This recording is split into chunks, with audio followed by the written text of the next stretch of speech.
cold chill races down your spine, sending goosebumps cascading up your arm. These tunnels are dark and damp, and your footsteps echo with each step you take. Your eyes play tricks as shadows twist and form into apparitions of spooky, scary skeletons. Excuse me. All the while, distant whispers pull you along. There is a mystery to be solved, but do not fear, for there are some Illumineers on the case. Welcome back to another episode of the Ink Table Podcast, a Lorcana podcast where a group of fellow Illumineers gather around the metaphorical ink table and share their table talk with you. So if you enjoy lore, art, a sense of community, comedic banter, or just all things Disney, then pull up a seat and join hosts Dylan Bailey and John Meadows. That's me. As they attempt to get to the bottom of the mysteries within Whispers of the Well. That was a little different. Well, it's weird hearing yourself talk and you're not talking. That's very strange. Well, I always hear myself talking, I guess. It's just those inner monologue or inner dialogues. Okay. Constantly. Yeah, I'll give you that. Well, John, this is very different. As people can see, we're starting off very strange because we're missing one member of the ink table today. Oh yeah. Preston is in the Midwest, as they say. I believe they refer to Milwaukee as the Midwest. Yeah, he's at Milwaukee. He ran away from home. Yep. Ran away from home, and nothing wrong with that.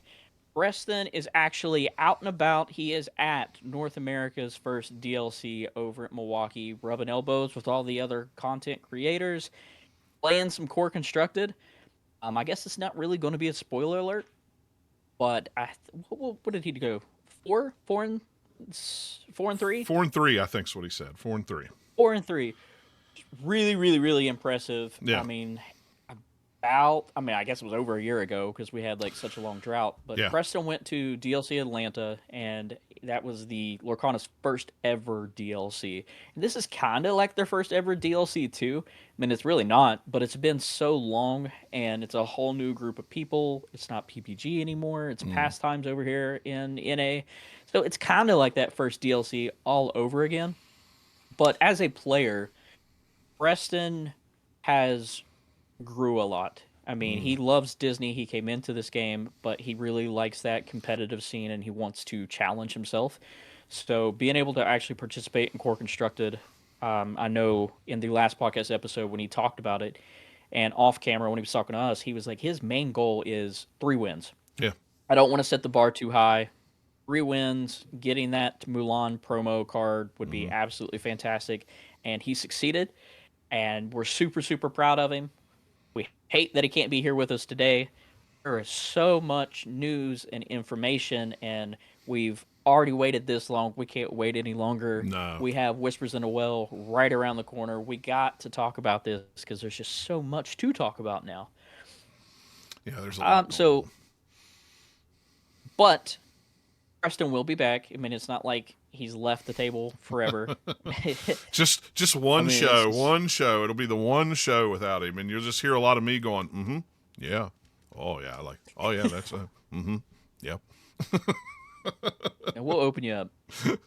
But yeah, so Preston will be back absolutely for our next episode, because that next episode is a very, very, very special episode, as we will be celebrating the 1-year anniversary of the Ink Table Podcast. That will be taking place on November 16th, and it will be the first podcast episode that we do live across both YouTube and Twitch.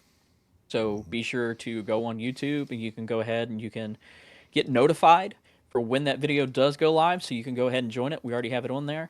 Hey, Amanda, I'm sorry. You'll probably have to change this thumbnail because This is episode 18. This one's episode 18. Yeah, so 1 year anniversary will be episode 19, unless some more crazy news happens between then and there.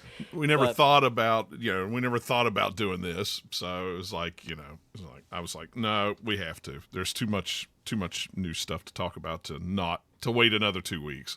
Plus, that episode would be like 4 hours long, and nobody's going to want to watch a 4-hour stream. Maybe, I don't know. People do.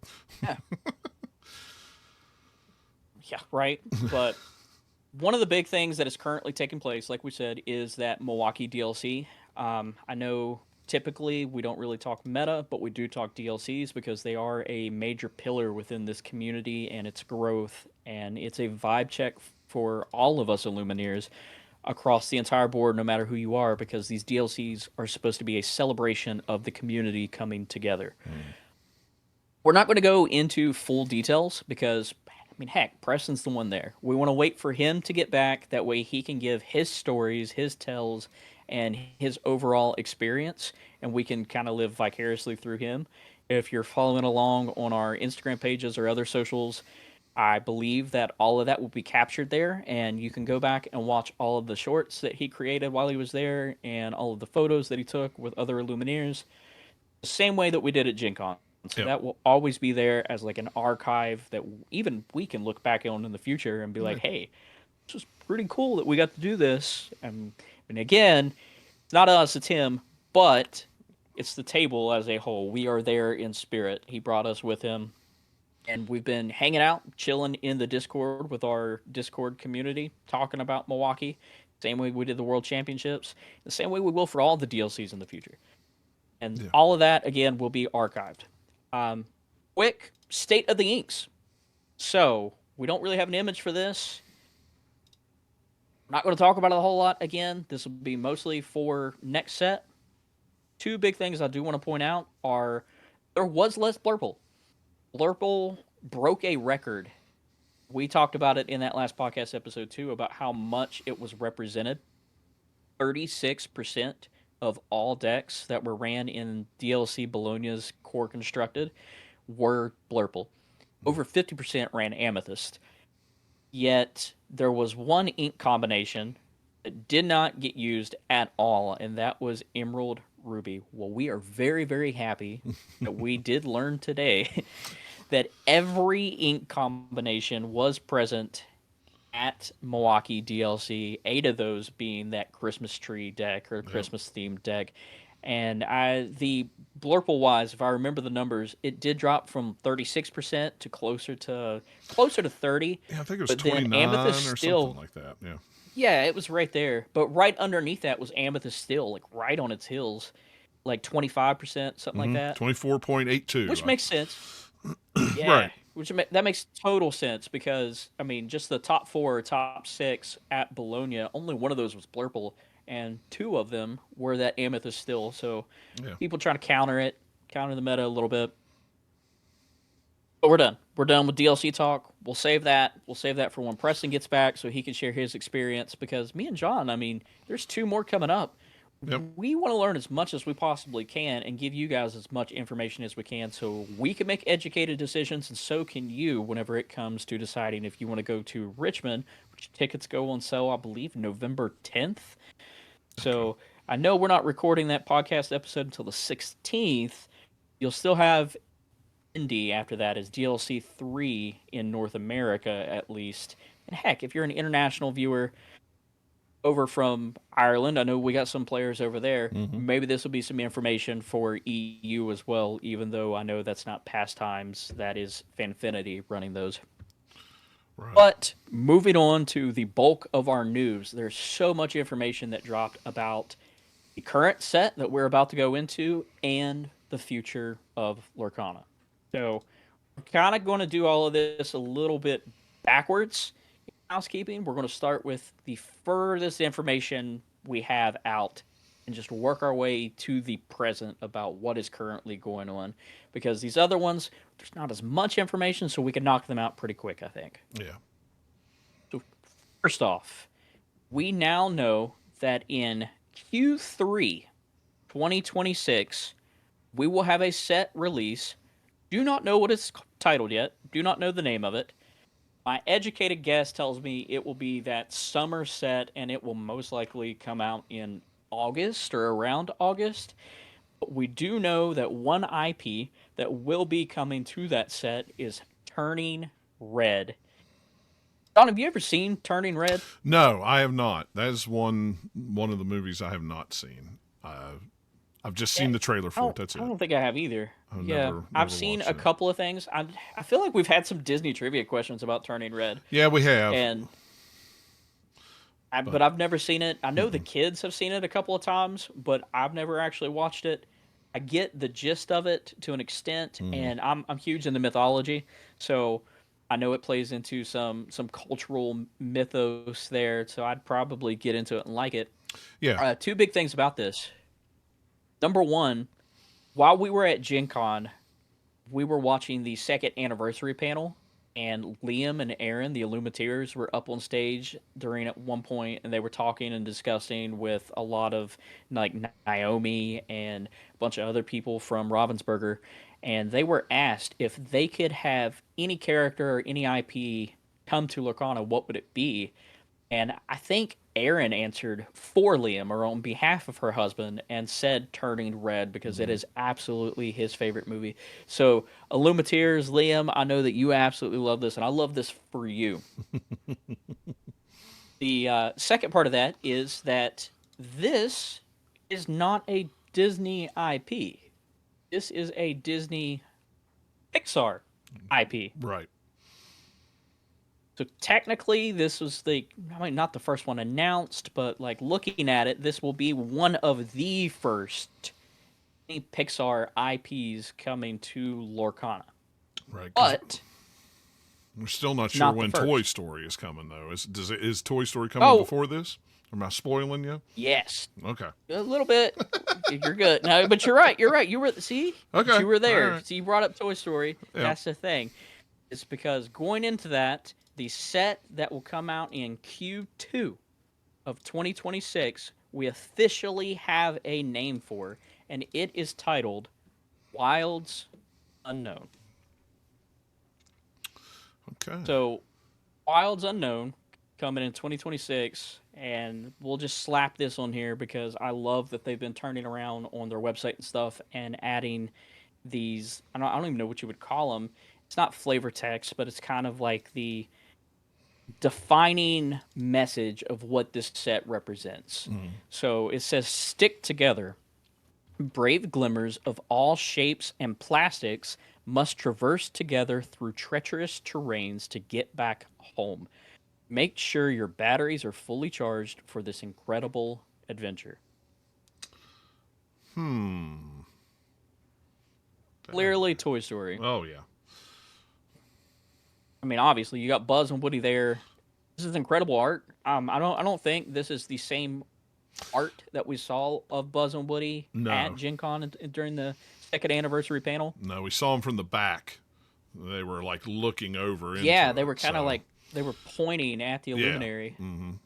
So This yeah. is like the image. It just speaks springtime to me. Mm-hmm. I love that these sets right now, like they do come out within the seasons, but the sets themselves, they definitely have a vibe of the season they come out with, and we'll see that as a running theme going forward as we talk about the next few. But like this one, you see all these flowers and stuff just blossoming and taking over what looks like the Inklands. Yeah. It speaks springtime with all these colors and flowers, and it's absolutely beautiful.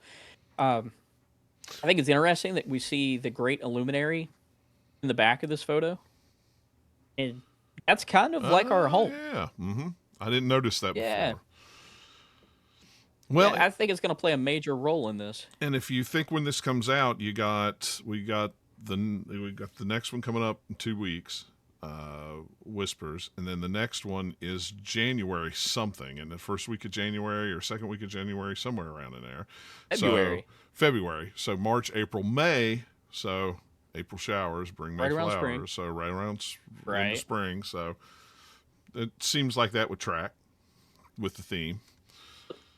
Story-wise, I think that it's very interesting that they're playing into this journey home aspect of it because, like, you do see that Illuminary in the back, and it's as if the Lumineers or these Toy Story characters are trying to work their way to the Illuminary. And I believe in that old photo that you're talking about during when this was first announced, when you saw them from behind, they were kind of pointing to the Illuminary. Right. And then once again, we see just the amazing way that Ravensburger and the artist take these beloved IPs and characters that we know, and I don't even craft them into something completely different, yet it's still them. Like Woody here just looks so colorful. If you look at his boot that he's wearing, these are not the boots that he has snakes in for sure. No. And his hat. Yeah, that's what I was going to say. His hat matches his boots with the stripes on them, so it's interesting. It doesn't necessarily speak Floodborn, but maybe Dreamborn, just like a different variation. Yeah. And Buzz, if you look on his actual, like, his helmet, it almost looks like he has like some tiger type stripes on there. I thought you would enjoy Buzz. It reminds me kind of like G.I. Joe-ish in a way. Like he's ready to battle. He's out in the wilderness. In the jungle, you know, and he's in his jungle gear, hiding in the bushes, so you can't see him. Yeah. I thought that was pretty cool. Yeah. But this, as cool as this is, it sucks that Preston's not here with us because we keep talking about the second anniversary panel. He was sitting next to me when Toy Story was announced, and I'm telling you, just talking about it, in my head, I can't do nothing but smile because I'm just replaying over and over and over and over again the squill. Where is my phone? Yeah, it was, I don't know. But yeah, it was a squeal. I was 2 people down. There was 2 people between me and him in the dark, and I could hear him squeal. It was... Uh-oh, you've lost your phone. I have, and I was going to do something at this moment, too. I don't know where my phone currently is. Oh, no. Oh, no. Oh, I can't... You have your phone? I do. Did you... It pressed on a ring. I mean, let's just bother him while he's at Milwaukee. Yeah, DLC. why not? Let's see here. He's not doing nothing important right now. Where's he at? See where he's at there. Actually. Oh. Did you find it? I found my phone. Okay.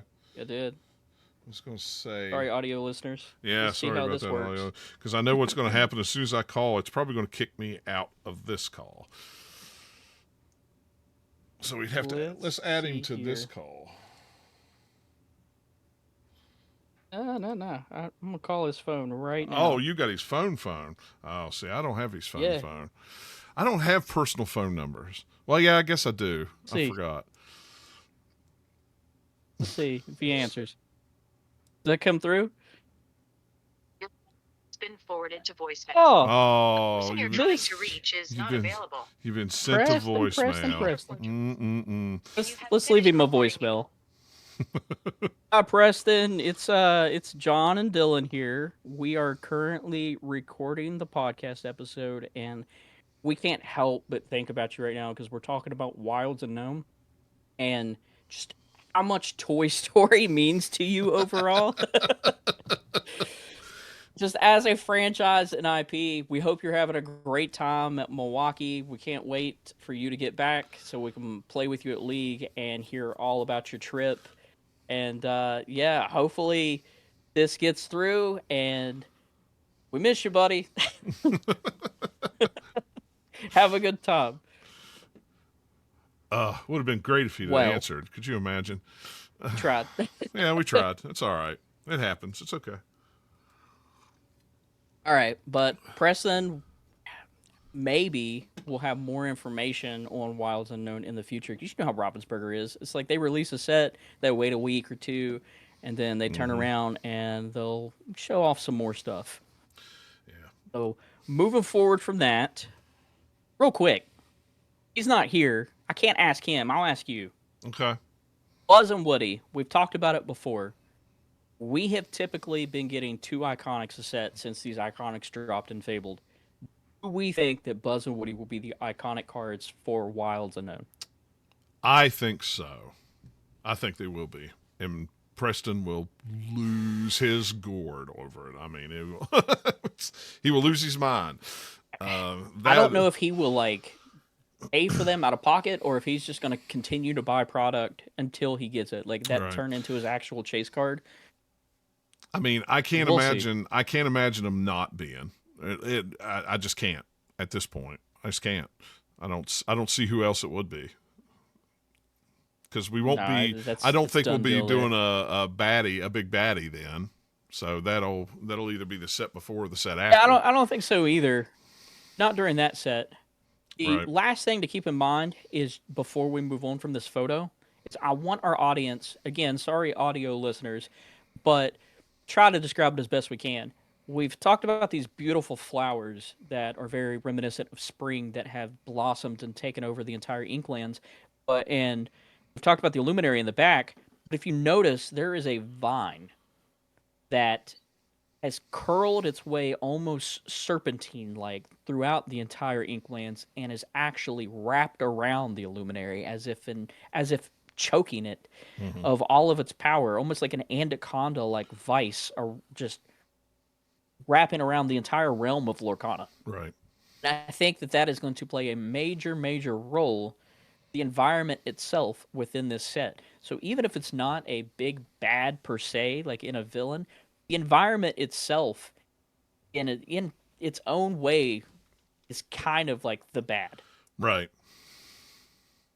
Yeah, I could see that. We'll see whenever it gets closer. I mean, heck, we're not even in 2026 yet. No. And this comes out in Q2. Well, we know so much going forward. It's amazing. It is. They have really brought out a lot of information. Speaking of more information, if we go just a little further back, and well, I guess it's closer to us, in Q1 of 2026, we will be getting Winterspell. This is another one of those sets that was revealed during that second anniversary panel at Gen Con. We got a good look at it, and the first thing you notice is Stitch and Angel. So Stitch and Angel is there, because this set will be the introduction of Lilo and Stitch the series, along with some other cool things that were announced, being Darkwing Duck and Pocahontas. I'm super, super excited for. And I'm disappointed in a way that Pocahontas will be coming in Winterspell and not Wilds Unknown. It's like, why are you bringing this character that I associate with like springtime and stuff and these beautiful, the Colors of the Wind? Right, yeah. That would and you're bringing her in during this frozen tundra? Yeah. I hope it's like Illusions in a way that like you get that tease of them in one set, and then in the next set they really like bust the door down and just here, have everything, and then that's when we finally get like Miko and Flint and that Colors of the Wind song. I'm not sure what she's gonna do in the winter. Yeah, that seems weird. I mean, I guess we'll see. But yeah, you're right. She's more of a spring, summer, fall type of character, not a winter, but I don't know. We'll see. Then we know that this set not only will be releasing in Q1 of 2026, but the actual dates now are February 13th for pre-release. So what's that, day before Valentine's Day? Yeah. Mm-hmm. That's going to go over real well with my wife to go to 2 sealed events on Valentine's Day weekend. But you know what? That's my birthday, so it's my day anyway. So remember last year when we can get by with stuff like that? Because we were like, hey, you want to go on a date and then like just take your significant other to go play Pack Rush? Yeah. Free? I mean, now we can't even do that because we're going to be playing sealed instead of the free Pack Rush for Valentine's Day. Yeah. But the full release a week later during Big Box will be taking place on February 20th. But if we want, because they've revealed so much information, we can actually take our first look at some cards that are coming out in Set 11. Set 10's not even here yet. Yeah, really. We only got Set 11. That's the way it rolls, though. That's the way they do it. I think first we could talk about Angel, because she's pretty cool. And I think this is the one that'll actually probably get my daughter into playing Lorcana, hopefully. We heard her squeal when they put that up on the. Yeah.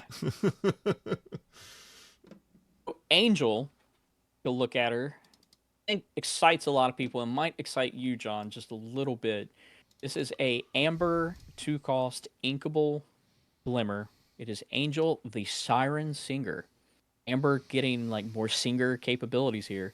She is a 2/2 that quests for one. Storyborn ally alien and her ability underdog. If this is your first turn and you're not the first player, you pay one less to play this character, and she is a singer 3. It's pretty good. Cinderella. Exactly. She's a Cinderella at 2 cost unless you're playing on the draw.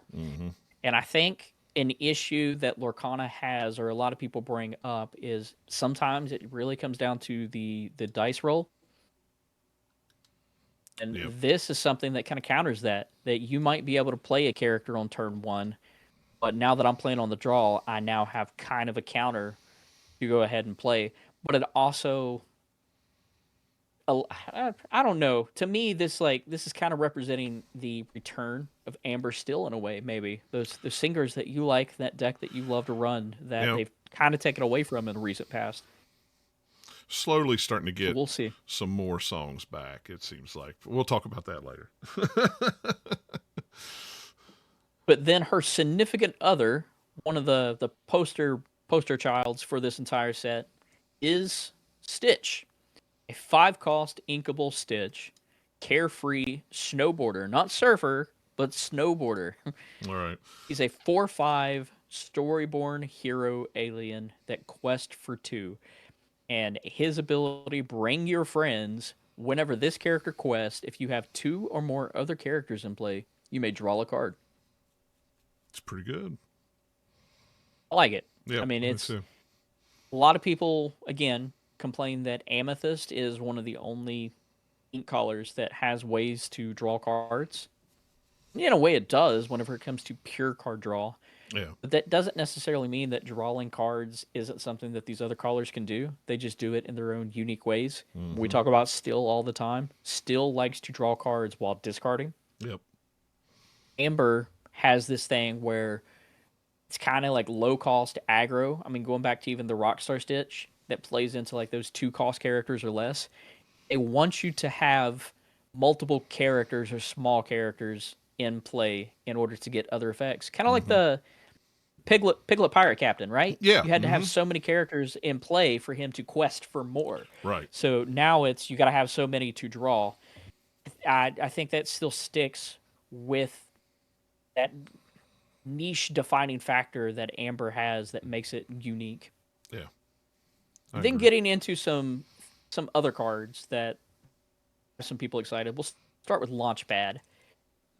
I think we have Launchpad already, maybe. If not, then he's coming now in Whispers.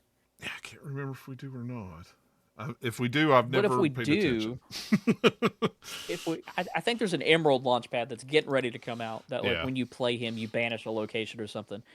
Either way, that Launchpad Glimmer is from the DuckTales universe, per se. This one, still DuckTales universe adjacent, but is specifically from Darkwing Duck. But this Launchpad is a 2-cost still uninkable. He's a 2/3. He is Launchpad, the trusty sidekick of Darkwing.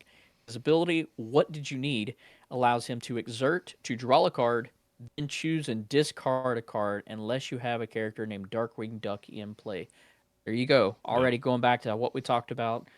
Other ink callers also get to draw cards. They just find a unique way to do it. Right. Yeah, I like that because if you have a Darkwing Duck, you don't, you just draw a card. That's cool. Exert it, draw a card.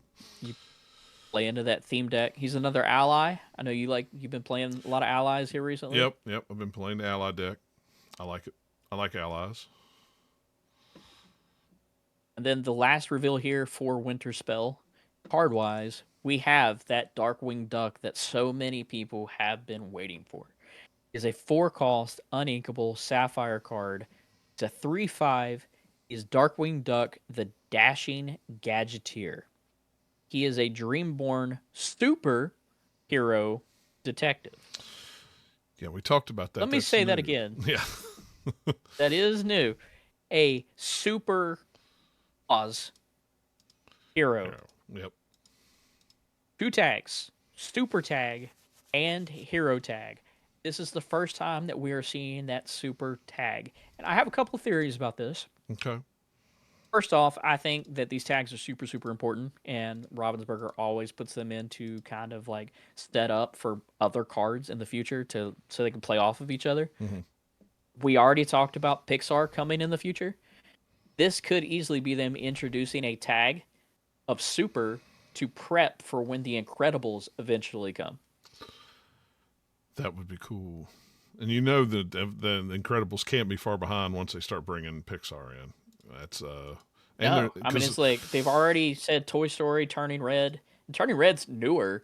Yep. Honestly, I thought they'd hold off and wait, and we'd get more stuff like Incredibles or Cars or some bigger names within Pixar. Monsters University, Monsters Inc.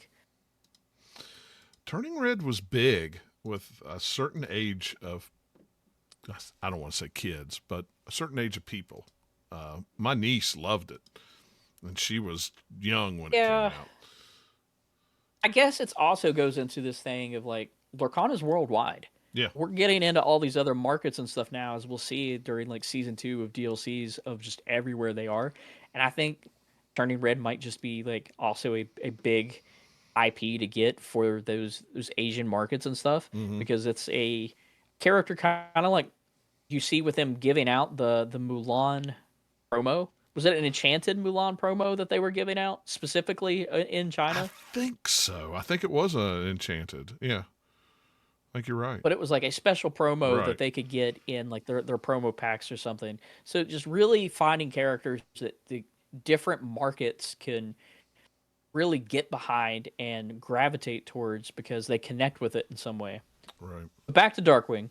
Darkwing is the modern Marvel ability here that whenever this character quests, you may put an item card from your discard on the bottom of your deck. If you do, you may play an item with 5 cost or less from your discard for free. I'm not the biggest Darkwing fan. He does give me Batman vibes. And that was the point I'm of not, it. I'm not going to say. Let me repeat this. It's not that I'm not a Darkwing fan. It's I didn't watch Darkwing growing up. There's a difference there. Yeah. So maybe I do like Darkwing and I just don't know it because I haven't been around him enough. But I know he does excite other people. But his subname here, Dashing Gadgeteer, the fact that he's playing with items and then even his flavor text is I've got things in here that haven't even been tested yet. I have a feeling that we will end up seeing some different items to play along with this card, and specifically one that does cost 5, because it says cost 5 or less, you can play it from your discard for free. Yeah. I have no clue what kind of like special batarang type items Darkwing has. There were so many gadgets in that show, and it's been a long time since I watched it. I watched it when it first came out years and years ago in secret, because back then when you were, that older teenager, young adult, you weren't allowed to watch cartoons. That was just childish. Now we all watch cartoons. Yeah, the nerds won. I mean, that's just all. We have a local Dave who has dying for Darkwing Duck to come. Yeah. And I think he's kind of disappointed that it's an item card or works around item synergy, because he's like, man, I don't want to run an item deck.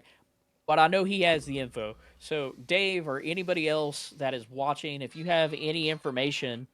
Oh, is that Preston? Hello?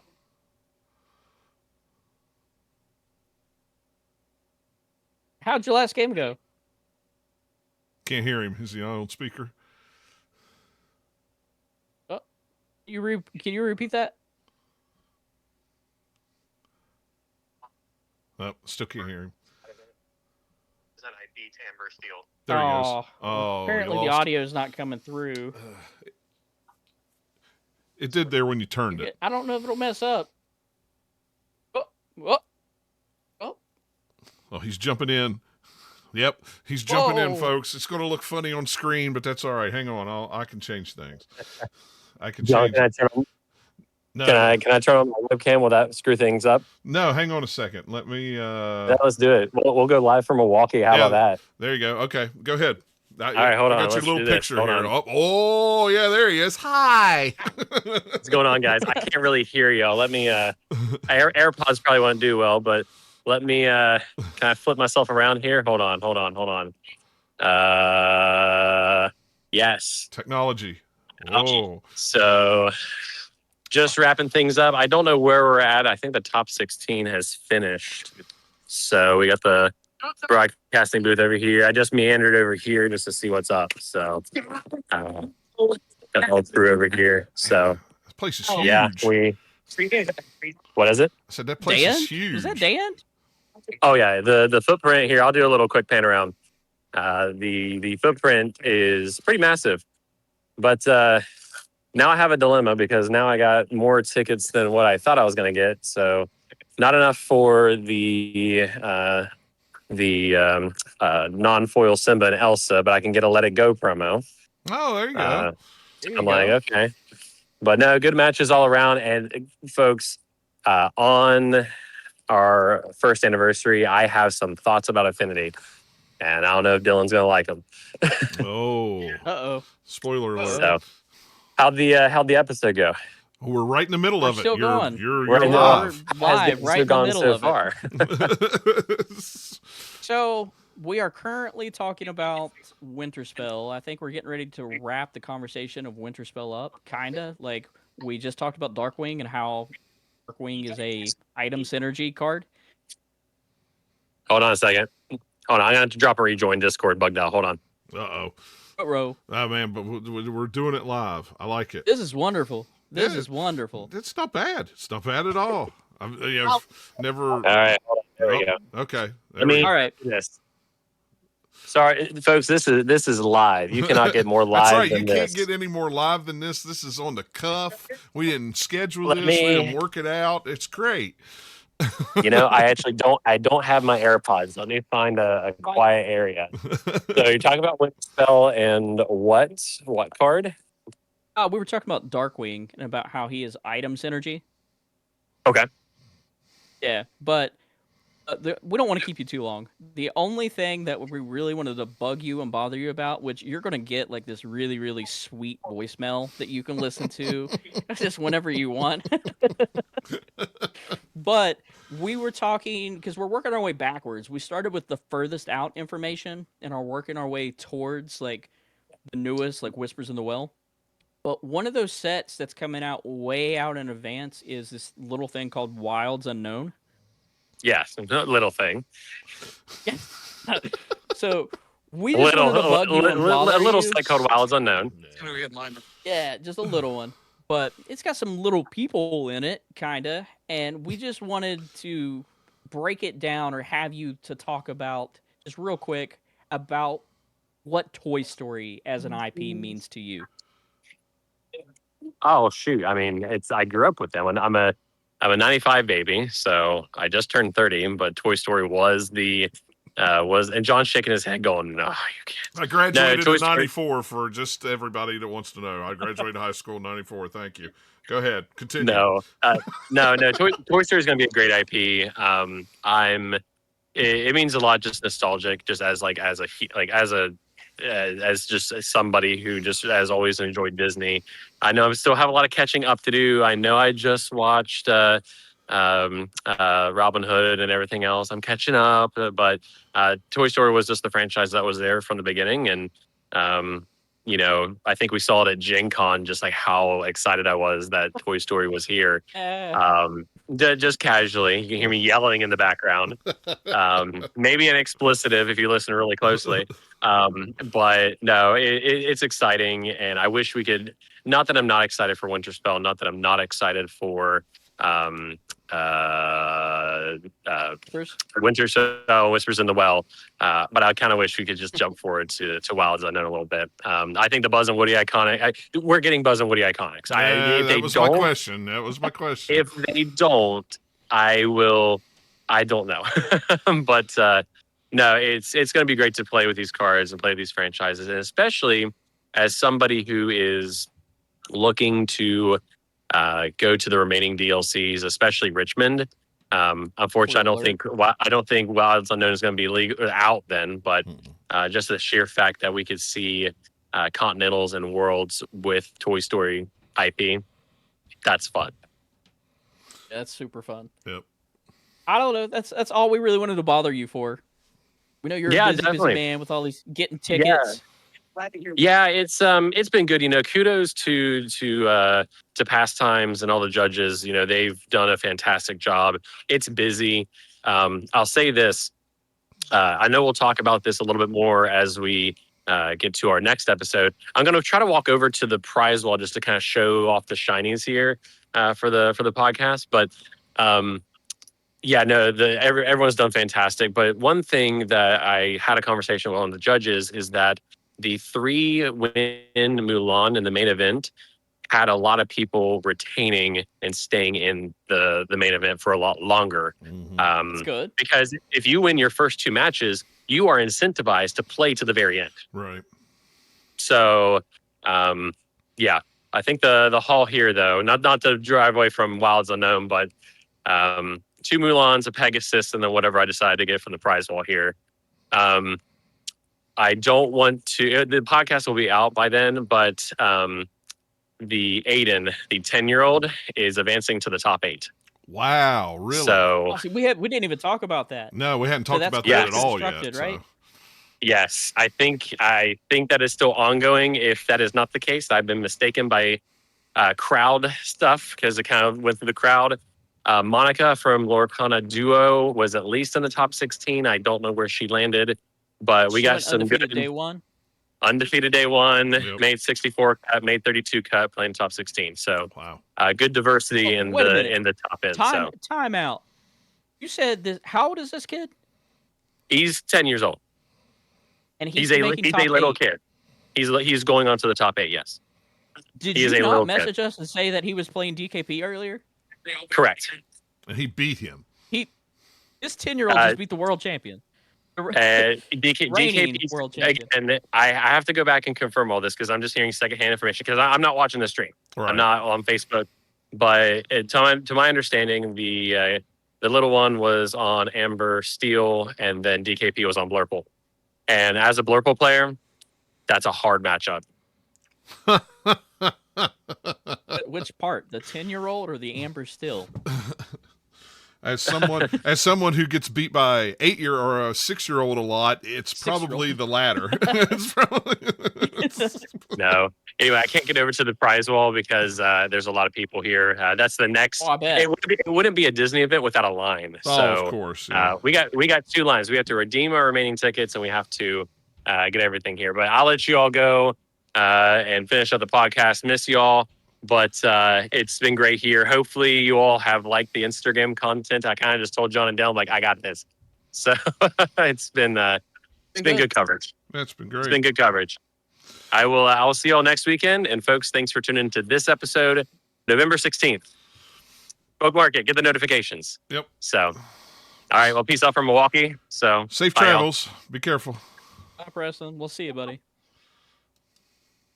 Wow. That worked out really good, especially just on the cuff like that.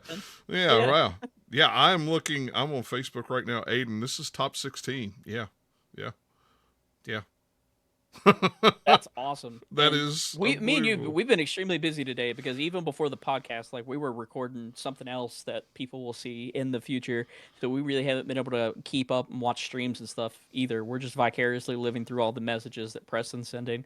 So that's freaking cool. A 10-year-old just beat as long as we got that info right, a 10-year-old just beat the reigning world champion. I've only got top 32. I can only find top 16. I'm not seeing anybody posting the next step, but it may not be. Who knows how behind the stream is? They're usually a little bit behind. So that's true too. We may have been getting future content. Anyway, Darkwing Duck and gadgets. Thanks where we were at. Right back to it. Yeah, just right back. Constant professionals. That's it. Darkwing's a items energy card. Cool. Moving on. Yep. The last two things we're going to talk about with Winterspell is they have went ahead and shown off some of the products that will be coming out. The first one we'll take a look at is the booster box. We love to get us some booster boxes. Oh, yeah.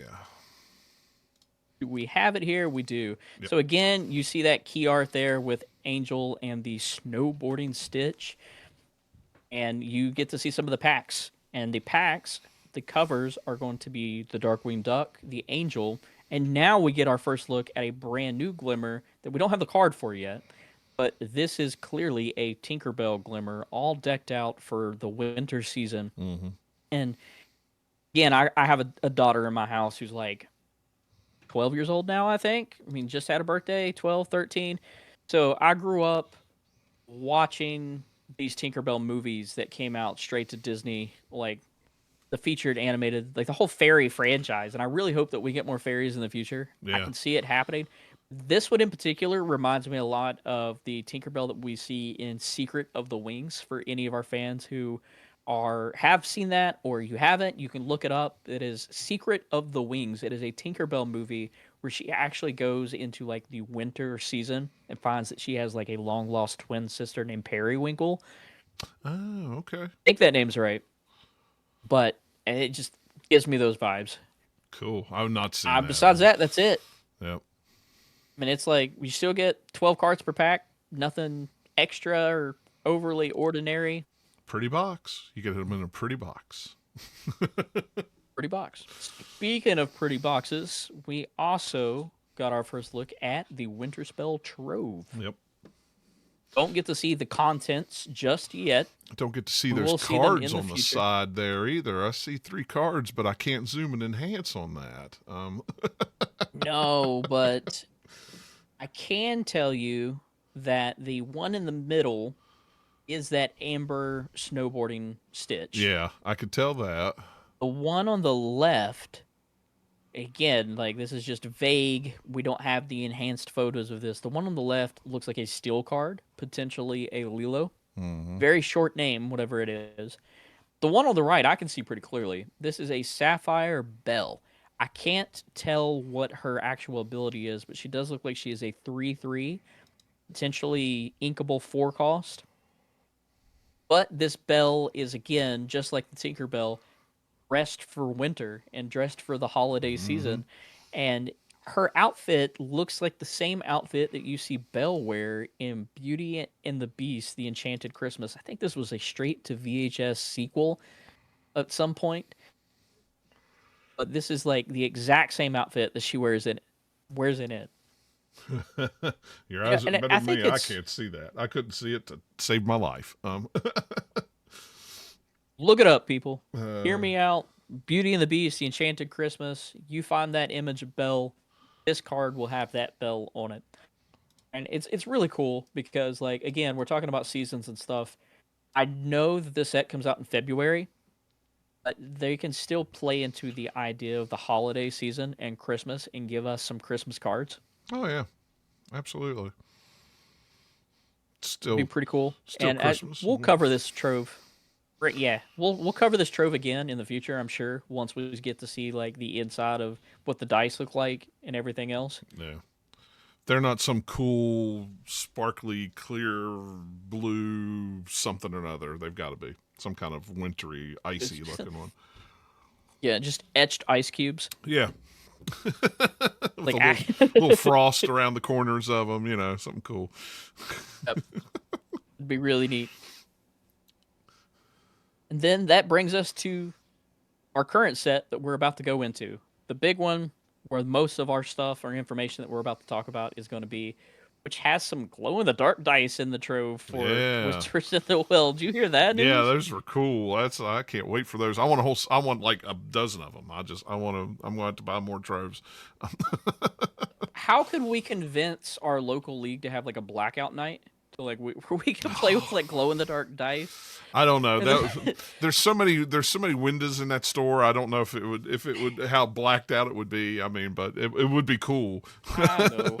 And like I get it, fire safety and stuff like that. Don't you want gotta have people lights stealing on, stuff. I mean, it's tripping over each other. just lock the doors and close the store and let us play for an hour. Come on. Just do our whole Silt event in the dark. Yeah. I'm sure they would shut the whole store down for it. I'm sure. Let's do it. But hopping over to Whispers in the Well, right off the rip, let's rip the Band-Aid off a couple of the things. John, they announced it. They did the thing, and they finally revealed different champions of the ink. Yep. Of all of the cards. This is something that we've talked about in the past, that we've guessed at, we've hinted at. Insert clip here. Yep. But the first time that we saw this was a Goofy promo that they actually gave out at Gen Con. This was a card that we wouldn't actually get until this set, but he is the 5-cost, uninkable, Goofy Emerald Champion. 3/5 that quest for 2. At his ability, whenever one of your other Emerald characters is challenged and banish the challenging character, and a second ability that your other Emerald characters gain ward. Mm-hmm.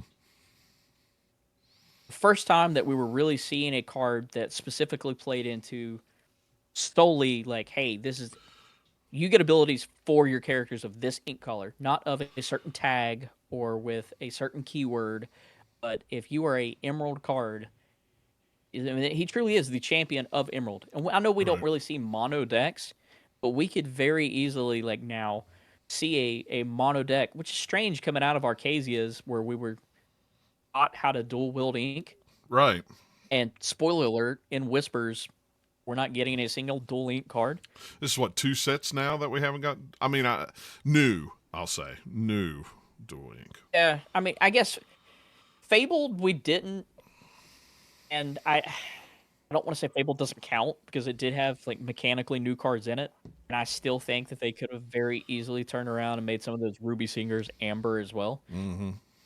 It is my personal opinion, but yeah, it's strange. It's like they made a big deal about us learning how to dual wield, and now it's like, we're not going to have dual ink cards, but we are going to go ahead and throw in these cards that could potentially help build a mono deck instead. Yeah. Really master what it means to harness this particular ink color.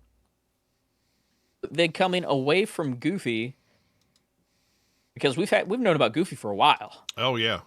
But then the other day they told us and showed us the other remaining champions who are in fact part of the Sensational Six.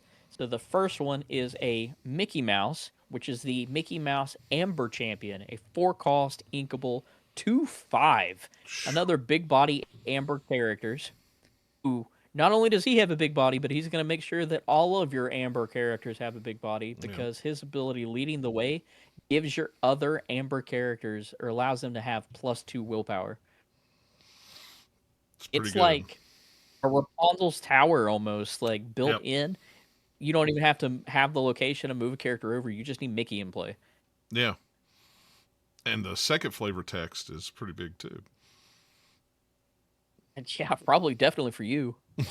While you have 2 or more other Amber characters in play, this character gains Singer 8. Yeah. That's wild. Not Singer 9 like Powerline, but super, super like Singer 8. You can sing crazy songs. Mm-hmm. And it doesn't even have to be an Amber song that you sing. I mean, heck, what is that? That's Under the Sea for free? Yep. Mickey singing Under the Sea? Yeah, it's wild. It's crazy. That's insane. Dogs will like that. Yep. The next one up is Minnie Mouse, the Amethyst Champion. If I can find her here. She is also a 4-cost inkable, matching her partner there, Mickey. She is a 2/3, quest for 2, and then her ability Mystical Balance. Whenever one of your other Amethyst characters is banished in a challenge, you may draw a card. Simple. that little Diablo, that turn 1 Diablo, whenever Uh-huh. he's banished, you get to draw a card, but gives that to all of your Amethyst characters. It's wild. The only caveat to this is they have to be banished in a challenge. So if you're playing against something with like lots of removal or whatever, you don't get to draw off of that. Probably one of the weaker champions in my opinion. Yeah. But the art is still really, really cool, and you can see all of the other people of the Sensational Six glowing in all of the lore pages that are floating around. Their outfits that they wear, like even Minnie's bow here, absolutely fantastic, and it really like embodies them and brings these Dreamboard characters to life. Yeah, the art we got is 3 amazing. left. Yes, I'm trying to find the third one now. I can't seem to find him in our... There he is. Found him. Never mind. Sorry. I'm trying to multitask. I found Donald Duck. I was having a hard time finding him in our cards, so I found him. So, cool. Yeah. Donald is also 4 cost, but he is a 4 cost uninkable. But we have ourselves a Wendy's card because we have a 4/4. Yeah. He is 4 strength, 4 willpower, cost 4. He quest for 1. He is the Ruby champion, which is very fitting for Donald and his crazy temper that he always has. Oh, raging. yeah. One could say that Donald Duck was the original Turning Red. Yep. Absolutely, you could. Yeah. But then his first ability, High Energy, your other Ruby characters get +1 strength, which Ruby likes to do. They like to have high strength characters, which is a big deal within this set in particular. Yep. And his second ability, Powerful Reward, your other Ruby characters with 7 strength get +1 lore. My instant thought here, especially in Infinity or something, is, man, how can I turn around and play this with Alice to where I can just start passing support and having my characters quest to just pass their strength from one another? Because, like, even this Donald, he's 4 cost. You pass his strength if he has support onto another character. So that's 4 onto them, even if they're at 0 or whatever. They automatically get the +1 as well if they're a Ruby character. Yeah. But if you can just continue to stack this, then these characters, even like him that only quest for 1, you can eventually have multiple characters quest for 2 or more. Oh, yeah. Yeah, that's crazy. It's something really interesting, too. I don't think we've spoke about on this yet. 2 things, actually. The first are these abilities for these champions are stackable. So, hypothetically, this Donald... yeah, he's there and he gives your other Ruby characters +1 strength. But if you play a second one, then all of your Ruby characters are going to have +2 strength instead. Mm-hmm. Same with that Mickey who gives the extra willpower. Could you imagine like +4 willpower to all your Amber characters? Yeah. It'd get out of hand very quickly. Potentially. So. And then going back to Duel Link, I think it was confirmed that these do work on Duel Link cards as well. Even if we have something, say like it's a Ruby Amethyst card, yeah, Donald Duck's ability will still trigger and work on that card because half of it is a Ruby card. Right. That makes sense. Yeah. Got 2 more here. Next will be Donald's counterpart and our Sapphire champion, Daisy Duck. She is a 5 cost inkable, 5/6. Big body. But her first ability is Stand Fast. Your other Sapphire characters gain Resist +1. I don't like that old Floodborn Cogsworth that would give everybody Resist. Right. Yeah, that's what I thought. But I think her stat line's a little better. And then her second ability, Look Ahead. Whenever one of your other Sapphire characters quest, you may look at the top card of your deck and put it on either the top or the bottom of your deck. So it's like she has a built-in gyro sensor effect almost, like that 2 cost item. I really like, and a lot of people don't use this ability, but there's this thing within this TCG and other TCGs called Scry, where you can scry and peek to look at the top card of your deck or the top 2, and it allows you to cycle through your deck quicker to get to those bigger hits. So if you're typically like you're playing Sapphire. Let's say you're playing something like those old item decks that were specifically built around Tamatoa and like Lucky Diamond stuff. Being able to scry would allow you to reach them quicker. Yep.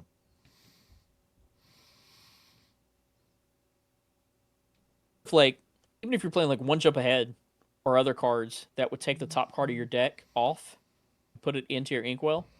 With this ability, you can sneak and actually peek and see what that card would be before you actually ink it and ramp. I'm not a Sapphire player, Right. but I think that might help a little bit. That way you don't accidentally throw something into your Inkwell that you would want to keep or play. Yeah. That makes sense. Interesting. And the very last champion we have here that we will cover is Pluto.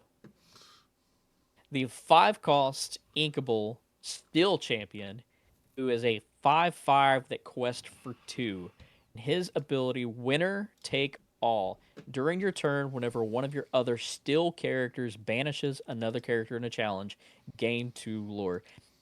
Absolutely love this ability. Yeah. It's something we see in Calhoun and Robin Hood that's already pre-built in, and we've seen how powerful those cards in and how much they've stayed around, like in these different meta decks and stuff. Yep. Heck, even Calhoun, right? This ability is going to stack. So if you have her out, she's only a 2-cost character that if she banishes someone, she's going to gain 2. You have Pluto out too, then she's technically going to gain you're going to gain 4 lore from board control and challenging and banishing someone's character like that. Yeah, I like that. I like that a lot. Steel, I like that in Steel. That's, Robin Hood was one that I played all the time. Even when it was not fashionable to play the Robin Hood in this, I still played it because I love that. I love that ability. So to get 2 lore this time, that's crazy. Just stack that and just continue to get 2 and 4 and there's a couple of other items and cards that will allow you to stack stuff like that too. Like even going back to, let's say, Ruby Steel. I'll see it a whole lot. Ruby Steel having Shirkan out there as well. Yep. That's another lore you're going to get from that challenge. Mm-hmm. Then his second ability is Make Room. Whenever you play another Steel character, you may banish chosen item. So built-in Benja effect as well. Yep. Item removal. So if items do make a comeback and we see those Ruby Sapphire decks pop off, or even some crazy Baja item decks take off like we saw at World Championship, this would be a good counter. Yeah. There's not too many cards out there that are item removal. No, not anymore. That is it for the champions, and I'm super happy to see these champions finally, have them all revealed as the Sensational 6. I can't wait to play with them. Especially, gosh, man, that Mickey that's so cool. Yeah. There's so many things that you can do with that. That's gonna be some beefy boys. Yeah. Which one out of the 6 that we saw? Which do you think is your favorite? I like the Mickey and I like the Pluto. I don't know which one would be my favorite. It depends on what kind of deck I'm going to run. At that time. That's true. Who knows, that far down the line, what kind of Amber Steel deck. But if you could get Pluto and that Mickey in the deck, I'm all right with that. That'd be cool. We'll see. And if you're watching this, put down in the comments. Let us know which one of the champions you think you would like the best, and which one we're going to actually see in decks played the most. Yeah. But moving on. Not only did we get champions, we got a bunch of new IP that came out in this set. The first, Black Cauldron. We knew this was coming. It was already pre-announced, predetermined that the Black Cauldron would be coming. I think we got this, I don't even know, shortly after Greg Tito came? This was announced? I think so. Yeah, I think so. I think you're right. If it not the first thing he announced, it was shortly thereafter. We're not going to go over all of the Black Cauldron cards, or when we talk about these new IP. There's so many new cards, and they're all amazing. So, but we just want to cover just a few different unique cards individually, because I think there's at least 2 different Horn King cards, the actual Black Cauldron, Hinwin, all kinds of stuff. The Black Cauldron itself is a legendary item. Yep. Yeah. Just to spotlight the Horn King, he is a 4-cost inkable amethyst floodborn, a 3/4 that quests for 2. He's a shift 2. So you could shift this pretty early. Yeah. It's crazy. But he's the Horn King Wicked Ruler, and his ability Arise. Whenever one of your other characters is banished in a challenge, you may return that card to your hand and choose and discard a card.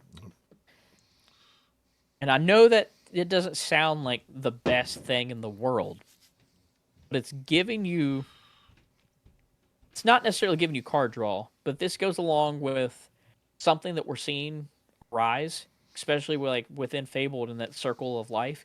We're starting to see like these necromancy decks that kind of play like the Chernobog and stuff that want cards in your discard, except it's literally he's bringing your, I don't want to say your dead glimmers, but your discarded glimmers back to life and being able to replay them from your discard in general. And like the Black Cauldron plays into that as well. That Circle of Life plays into it, and I think the Horn King will as well, because he's allowing you to discard a card. Right. And the art is just flipping amazing. Phenomenal. Yeah. And this is kind of like a built-in bounce package too. Yeah. You get the like the character's banished, but you can just return it back to your hand. Right. Mm-hmm. Yeah, that art is super stylish and dark. Yeah. Dark, which is going to be a running theme. There are a lot Definitely of a running dark theme cards. throughout entire Whispers, but not too dark to where it's like not Disney. Yeah. It's not scare the children dark, but or magic dark or whatever you want to say. But they're darker than when I saw some of them when they first started. I'm like, wow, okay, I feel what you're putting out, and I like it. You're doing the thing. Yeah. And again, this releases in November. Not at Halloween. This is after Halloween. Yeah. But it's still fall. It's still spooky season. Yeah. Just like we were talking about with Winterspell, with them releasing cards like holiday themed or whatever, that just they give you, it invokes a certain emotion whenever you see it or play with it. This is the same way. I mean, this just gives me chills. Yeah. And it's hard to line things up, this far down the line. We're on set 10 now, or is this set 10? Yeah, this is set 10. You couldn't have seen 2 years ago where this game was going to be and say, okay, now we need to line this one up to come out around Halloween. This one, even though it's a week after Halloween, it's still close enough. I mean, Yeah. Listen, Robbinsburger, if you're listening, keep it up. This time next year, I expect Monsters Inc. to come out or in fall around Halloween. That makes sense. I mean, Mike, Sully, Boo, Randall. Yep, that'd be cool. Roz. Ross. It's the meme that they all love. They're always watching. Yep. Well, I hope you're watching this and listening. The next IP that they introduced, which again a lot of people are super excited about, is Gargoyles. Yep. Did you watch Gargoyles growing up, John? I did. I watched Gargoyles. I was in, what year did Gargoyles come out? It was in the 90s. So I was either in high school or college, but I still watched it. I need to go back and watch it again because it has been since then that I watched it. In fact, you can't tell from this far away, but there's a Goliath and a Brooklyn NECA action figure sitting over there on that shelf that as soon as I saw them, went, buying them. If they come out with a Goliath playmat, buying it. I liked it a lot. Gargoyles, I have not watched like episode to episode chronologically, if that makes sense. It's the kind of thing that growing up, if it was on TV, it was cool. It was the cool thing to watch if it was on. It also came on like a little later than a lot of other shows. Yeah, it wasn't like late afternoonish. Yeah, it was always like the last cartoon of the day. Usually, it was like 4:00, 4:30, whatever. So, That's what made it cool. I think is like you had to stay up late like a teen to watch Yeah. all these cool cartoons. I can't come to This dinner. darker Gargoyles theme. is coming on. You can bring dinner to me, or I'm just going to eat a bowl of cereal. I don't have. So I'm familiar with these characters, especially like you said, Goliath and Brooklyn and Demona and a couple of these characters that I've seen throughout episodes. But story wise, I can't really tell you the entire story of Gargoyles. So I'm fully invested. I'm probably going to be like a lot of other Illuminaries that I've heard about recently that are going back to Disney Plus and sitting down and watching it. Yep. Because, I mean, heck, Lorcana is the first introduction that we have to a lot of these. That's my plan this week. Is when I'm on the road and I eat dinner, usually in my hotel room by myself. I know I'm sad.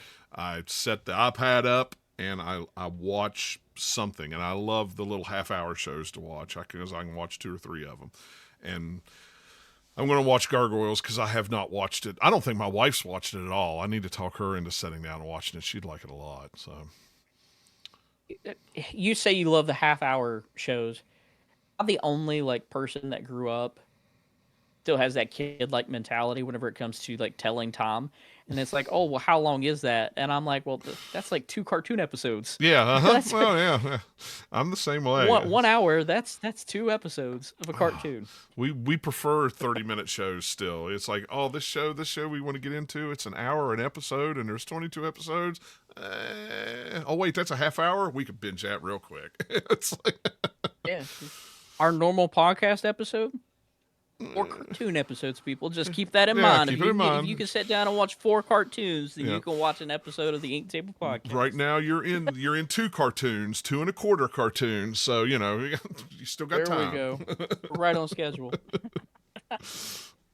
But looking at one of these gargoyles, let's show off the mascot, man. Let's show off Goliath that you talked about. This is a ruby card, 4-cost inkable. Goliath, Guardian of Castle Wyvern. It's a 5/5, very strong, storyborn hero gargoyle. And we have a gargoyle tag. I absolutely love these tags. And I'm still waiting for the Hunchback to come along. And for the gargoyles there to also get the gargoyle tag. Yeah, that'd be cool. But something that we're going to see with all of the gargoyles is this Stone by Day ability. We'll talk about this other one in a minute, but this Stone by Day is something that is present not only on Goliath, but all of the gargoyles. Yeah. But it's if you have 3 or more cards in your hand, this character can't ready. I know that sounds bad, but thematically it makes sense because they have this thing of like day and night almost. Yeah. So if you have 3 or more characters in your hand, it's daytime. Just as the ability says, it's stone by day. So gargoyles essentially are exerted, they are turned to stone, they will not be able to ready. But when you have less than 3 cards in your hand, it will now be nighttime, and they can ready. I think the stats are a little buffed for the gargoyles as well whenever it comes to their strength and willpower because of this downside that you have with the stone by day. Right. Yeah, I mean, and, you know, Then this makes first sense. ability here. Yeah, this first ability here, be careful, all of you. Whenever one of your gargoyle characters challenges another character, gain 1 lore. So, reminiscent to the Shere Khan ability that we have, Yep. but it is specific to gargoyle characters. Yeah. And there's a lot more gargoyle characters than I thought there would be. I figured there'd be 1 or 2. They made a whole lot, which I'm happy. I can see this being one of the, again, like not like a poster child or one of the single player decks. Mm-hmm. Yeah, I could see that too. I don't know if we've seen product. And you know, we should have product. We should, but I don't think They're not. they're We not have showing. Whispers, different Whispers. There's such a focus on Whispers that there's not really on the new IP. Yeah, that's true. Yeah, This would be, I would like to see like, that's strange. Okay. Get it. Like your focus is on Whispers, but if you look at kind of like the Power Line Max Goof all right. single player deck we got just now, it'd be so cool to get one that is just focused on Goliath. And just ink table speaking, I can't wait for Whispers to come out and for us to plan our next theme deck or theme night. Oh gosh, people come and play with theme decks Yep. because there's so much new IP. How many people you think are going to play just a gargoyle deck? a lot. I because I've heard so many people coming in talking about gargoyles. Disney afternoon, man. Yeah. Everybody grew up in our area just watching this stuff. Yep. I think we have one more gargoyle It's a mouthful that we want to look sometimes. at sometimes. This is actually a still gargoyle. And this is the 3-cost inkable Lexington. He is small in stature. He's a 4/4 at Quest for 1. Again, has that Stone by Day ability that if you have 3 or more cards in your hand, this character can't get ready. But there is something you asked me about Yeah, that you saw on a card like this. and that was the alert tag. It's like, wait a minute, what's alert? I didn't even notice that because all things up front, I have not been keeping up with.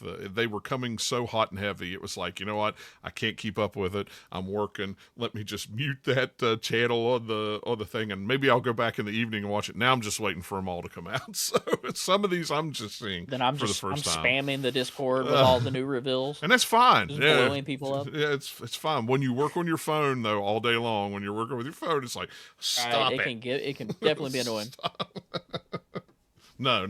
But Lexington was the first card, I think, that got revealed that has this new alert keyword.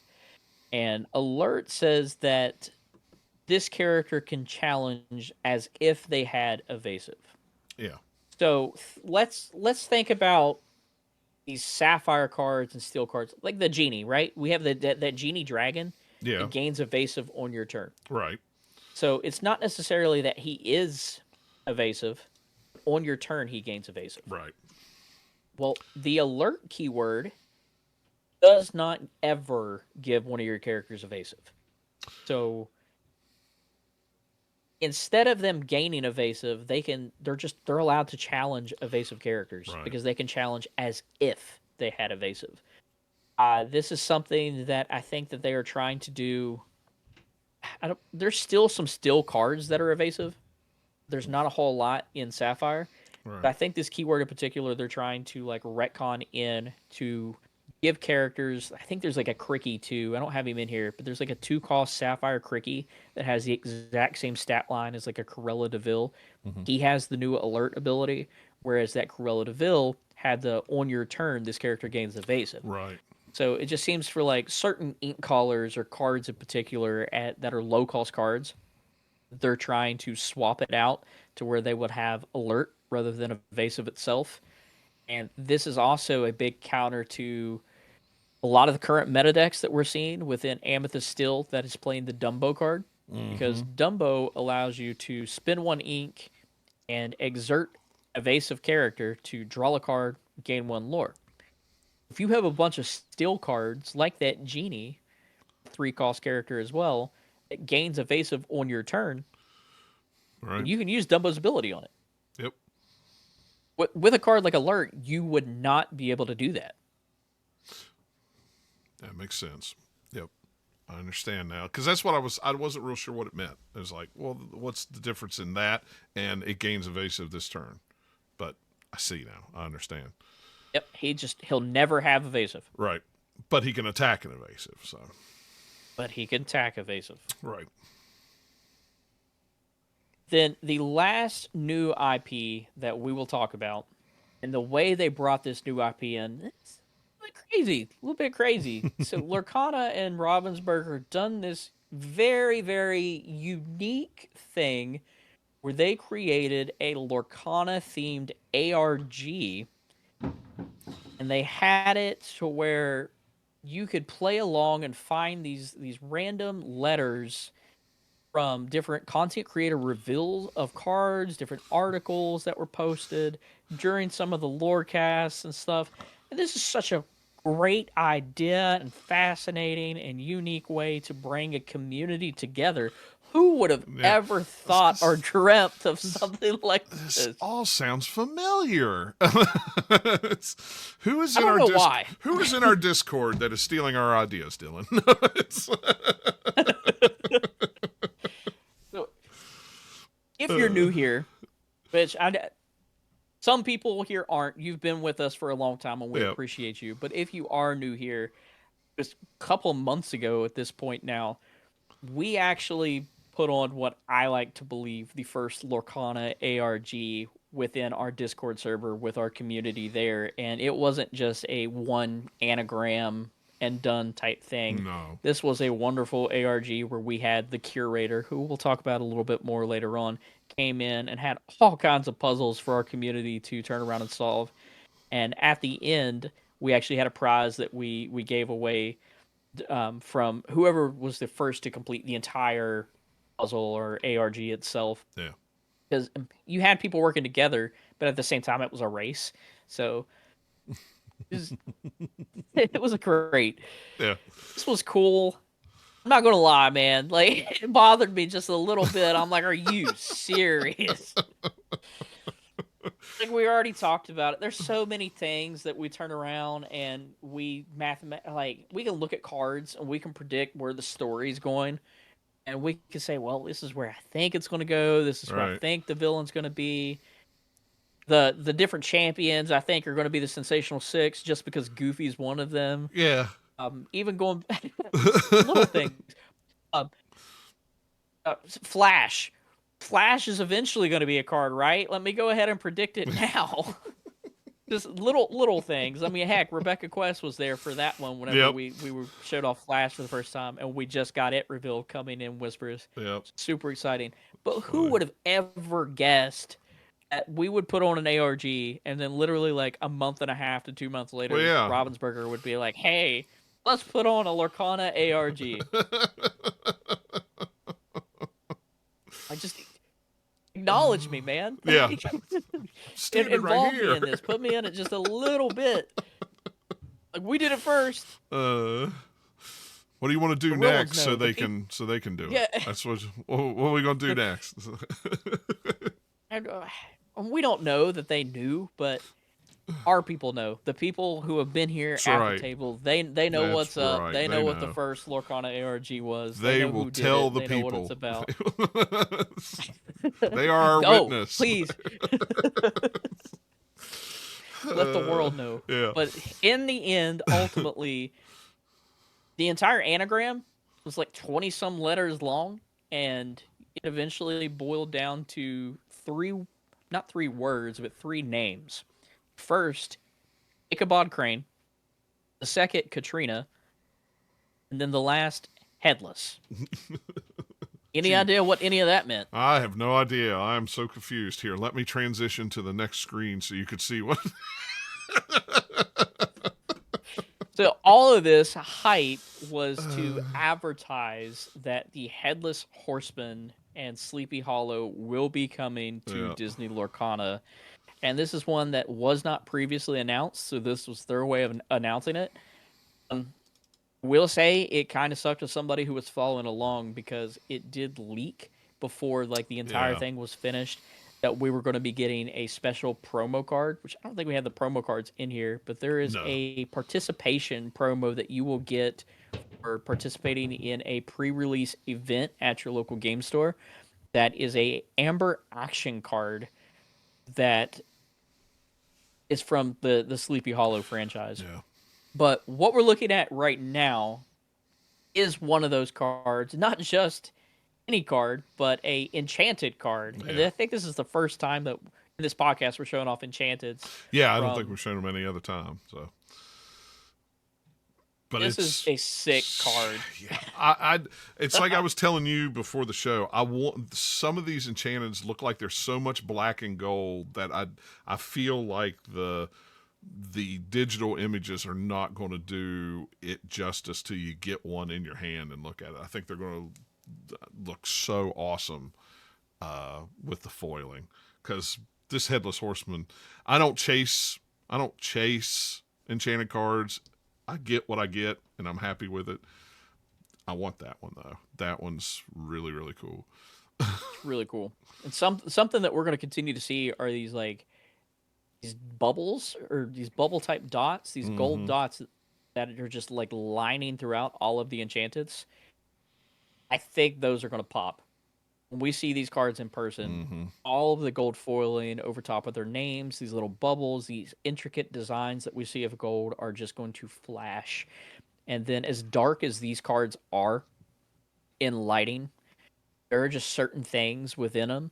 Like this Headless Horseman here, you see him actually holding like that flaming pumpkin head. Those flames and that glow from inside that pumpkin are just going to pop too. Yep. Even in the background within the smoke, you can see his horse. Yep. Like a smoky version of his horse with its red eyes. Yeah, there's red eyes piercing through menacing. there. Yeah. Yeah, it's just going to pop so well. But this Headless Horseman card, we're distracted by the beautiful art. The card itself is a 5-cost uninkable 4/2 that quest for 2. Storyborn villain with the ability Leaves No Trace. When you play this character, banish chosen opposing character with 2 strength or less. Ruby with more removal cards. And then his second ability, Gathering Strength. During your turn, whenever an opposing character is banished, each of your characters gets +1 strength this turn. You combine this. I mean, you have him himself that when you play him, you can banish a character, boosting the strength of your other characters. You can have Be King Undisputed. They can banish stuff. The little Sisu. I mean, Ruby's got ways to get it done. Oh, yeah, they do. They really do. Sharp card, though. Yeah, very sharp. That wraps up our new IP with the Black Cauldron, Gargoyles, and Sleepy Hollow, or the Legend of Sleepy Hollow. Yep. Now we're just going to rapid fire, go through some quick cards, or try to rapid fire through them, and just showcase some cards that we think are exciting for different reasons, whether it be sharp art, or we think mechanically they're going to be fun to play with, or maybe they just have something really unique and cool about them. The first one is Duckworth. So Duckworth is a character who I don't think I've seen before. I know he's from the DuckTales franchise. In particular, I think it was 2017 remake that they put on like Disney XD or something. Okay. I've started watching that and I never finished it, so maybe that's why it doesn't look familiar to me at all. I assumed it was DuckTales or something because of the word duck. We'll get bashed. Yeah, we'll get bashed for that. Bash me, it's I know fine. I sound stupid saying that because it's fine. I know that you've seen him. You guys have seen him. You've seen him in the comics. You've seen him in the older versions of DuckTales. My version of DuckTales that I grew up with was that remake or whatever. And I have not seen an episode with Duckworth. Again, that's one that I did not watch chronologically. I just watched episodes as I saw them on cable television. So, again, maybe I need to go back. As many cards or DuckTales themed cards there are in this set, maybe I just need to sit down and watch it and see the entire story. That's a cool cartoon. That's the thing, right? Is there's a lot of cool cartoons that you can watch the episodes individually. They're all right. They're just cartoons. Yeah. But there's still a overarching story that's taking place in the background from throughout the multiple, just like Lorcana. Yeah. I mean, I bring it up all the time with the lore and story. I mean, like, yeah, we have from set to set, but there's still that overarching story. Right. Yeah. I watched the original back in the day when it was on TV, the OG DuckTales, and I started watching the new DuckTales from a couple of years ago. I just don't remember this character. And maybe he's in the comics. I don't know. I haven't read the comics, so I don't know. I only have so many hours in the day. He is a 3-cost, right? This is a 3-cost uninkable 3/1 that quest for 2 is a Storyborn ally Ghost. Again, the first time that we're seeing this new tag being Ghost. John, there's not a lot of ghosts that I can think of that are Disney or Pixar related. Not that I can think of. Maybe the ancestors that you see in like Mulan. Yeah. I hadn't really thought about it, but yeah, there's not a lot of ghosts that I can think of, especially just off the top of my head. I'd have to go back and As a think. Disney fan, there are a couple of ghosts that I immediately go to that I'm like, man, you know how sick it would be if they would add these ghosts in particular, kind of the hitchhiking version Yeah, of the ghost. Yep, I know what you're talking about. Yeah. Yep. Or the little hat box ghost or Yep. whatever. Like, how long is it going to take and how long is it going to be before we get Disney parks as like an actual IP within these cards? I mean, it could happen, it could not happen, but seeing Ghost, it's such a tease, man. Yeah, I'm it like, is. man, I this mean, is give me Haunted Mansion as a location, give me the hitchhiking ghost. Yep. There's so many cool things that you can do with them. Yeah, there he is. This character has Rush, and then his ability here, Final Act. During your turn, whenever this character is banished, you may put the top card of your deck face down under one of your characters or locations with boost. We didn't really talk about Whispers in this. We've talked about Whispers in the past. But all of your Whispers have this boost ability. And one of the big things that I brought up when we talked about it previously was I'm really curious as to how the boost mechanic will work. If it's just going to be like a shift type thing where you pay this much ink and then you're able to boost, or if they'll have other items or abilities on other cards that allow you to boost for free or along with those abilities. And we finally have that answer. Yeah. Duckworth is only one, but there are a crap ton of cards There are a lot that of play boost along cards. with these Whispers. Tons that allow you to just like play this character, you can boost. You challenge and banish a character, you can boost. So it's not necessarily you have to spend that boost cost because all the boost costs are different too, just like shift costs are different. But if you have a character with an expensive boost cost, maybe it's better to have someone like Duckworth come in and rush in and challenge someone. And then this character would automatically be banished, right? Unless he's like swinging in. I mean, Right. just mechanically, yeah, he quests for 2, but he's a 3/1. You Right. rush him in, he instantly banishes. It's discarded or whatever, and then you can just boost. He's a pawn. Yep. He's a means to an end, to get a boost and a free boost out of it. So. Pawn with a ghost tag. Yep. This next one is one that you brought up to me. You were like, "Who's this dude? Yeah. Who is this random card? Who's the horse? I don't remember. Who's a the horse?" Yeah. There's a couple of different horses in this set. Yeah. But this one in particular is a 4-cost uninkable 5/7. That's a hefty horse. It is. It's a Clydesdale. The only quest for one, Clydesdale. This is Mayor Winddancer, the actor turned politician. I believe that this character was in the first Zootopia. Again, he was an actor. This card, this glimmer, this version of him is from Zootopia 2. Yeah. Because in the original Zootopia, we see 2 different mayors. You see like Mayor Lionheart, and then you eventually see Bellwether become a mayor. Yep. But when Zootopia 2 comes out, it's just a couple of weeks after Whispers in the Well. This is one of the characters that we're actually going to see there. Yeah. That's why I didn't know who he was. Plus, it's been a long time since I've seen Zootopia, so there's that too. So. This flavor text, it's the role of a lifetime. It'll take a bit of his considerable charm and fabulous mane to get it right. The funniest thing about this is if you like pay attention to the location that he's in, and you see this like lore book with all the ripped pages and stuff coming out of it. I think it's funny that some of the first cards they introduced were these detective cards and like Judy Hopps and Nick Wilde. Yeah. So they're on this case and they're looking and investigating these whispers. I like to think that they're there taking this all serious. And then you have this actor turned politician just with his mane blowing in the wind as all these whispers are blowing past.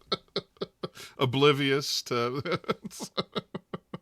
Just looking good the entire time. Yeah, His chest hair popping out. That's hilarious. The next 2 cards are reprints. Yep.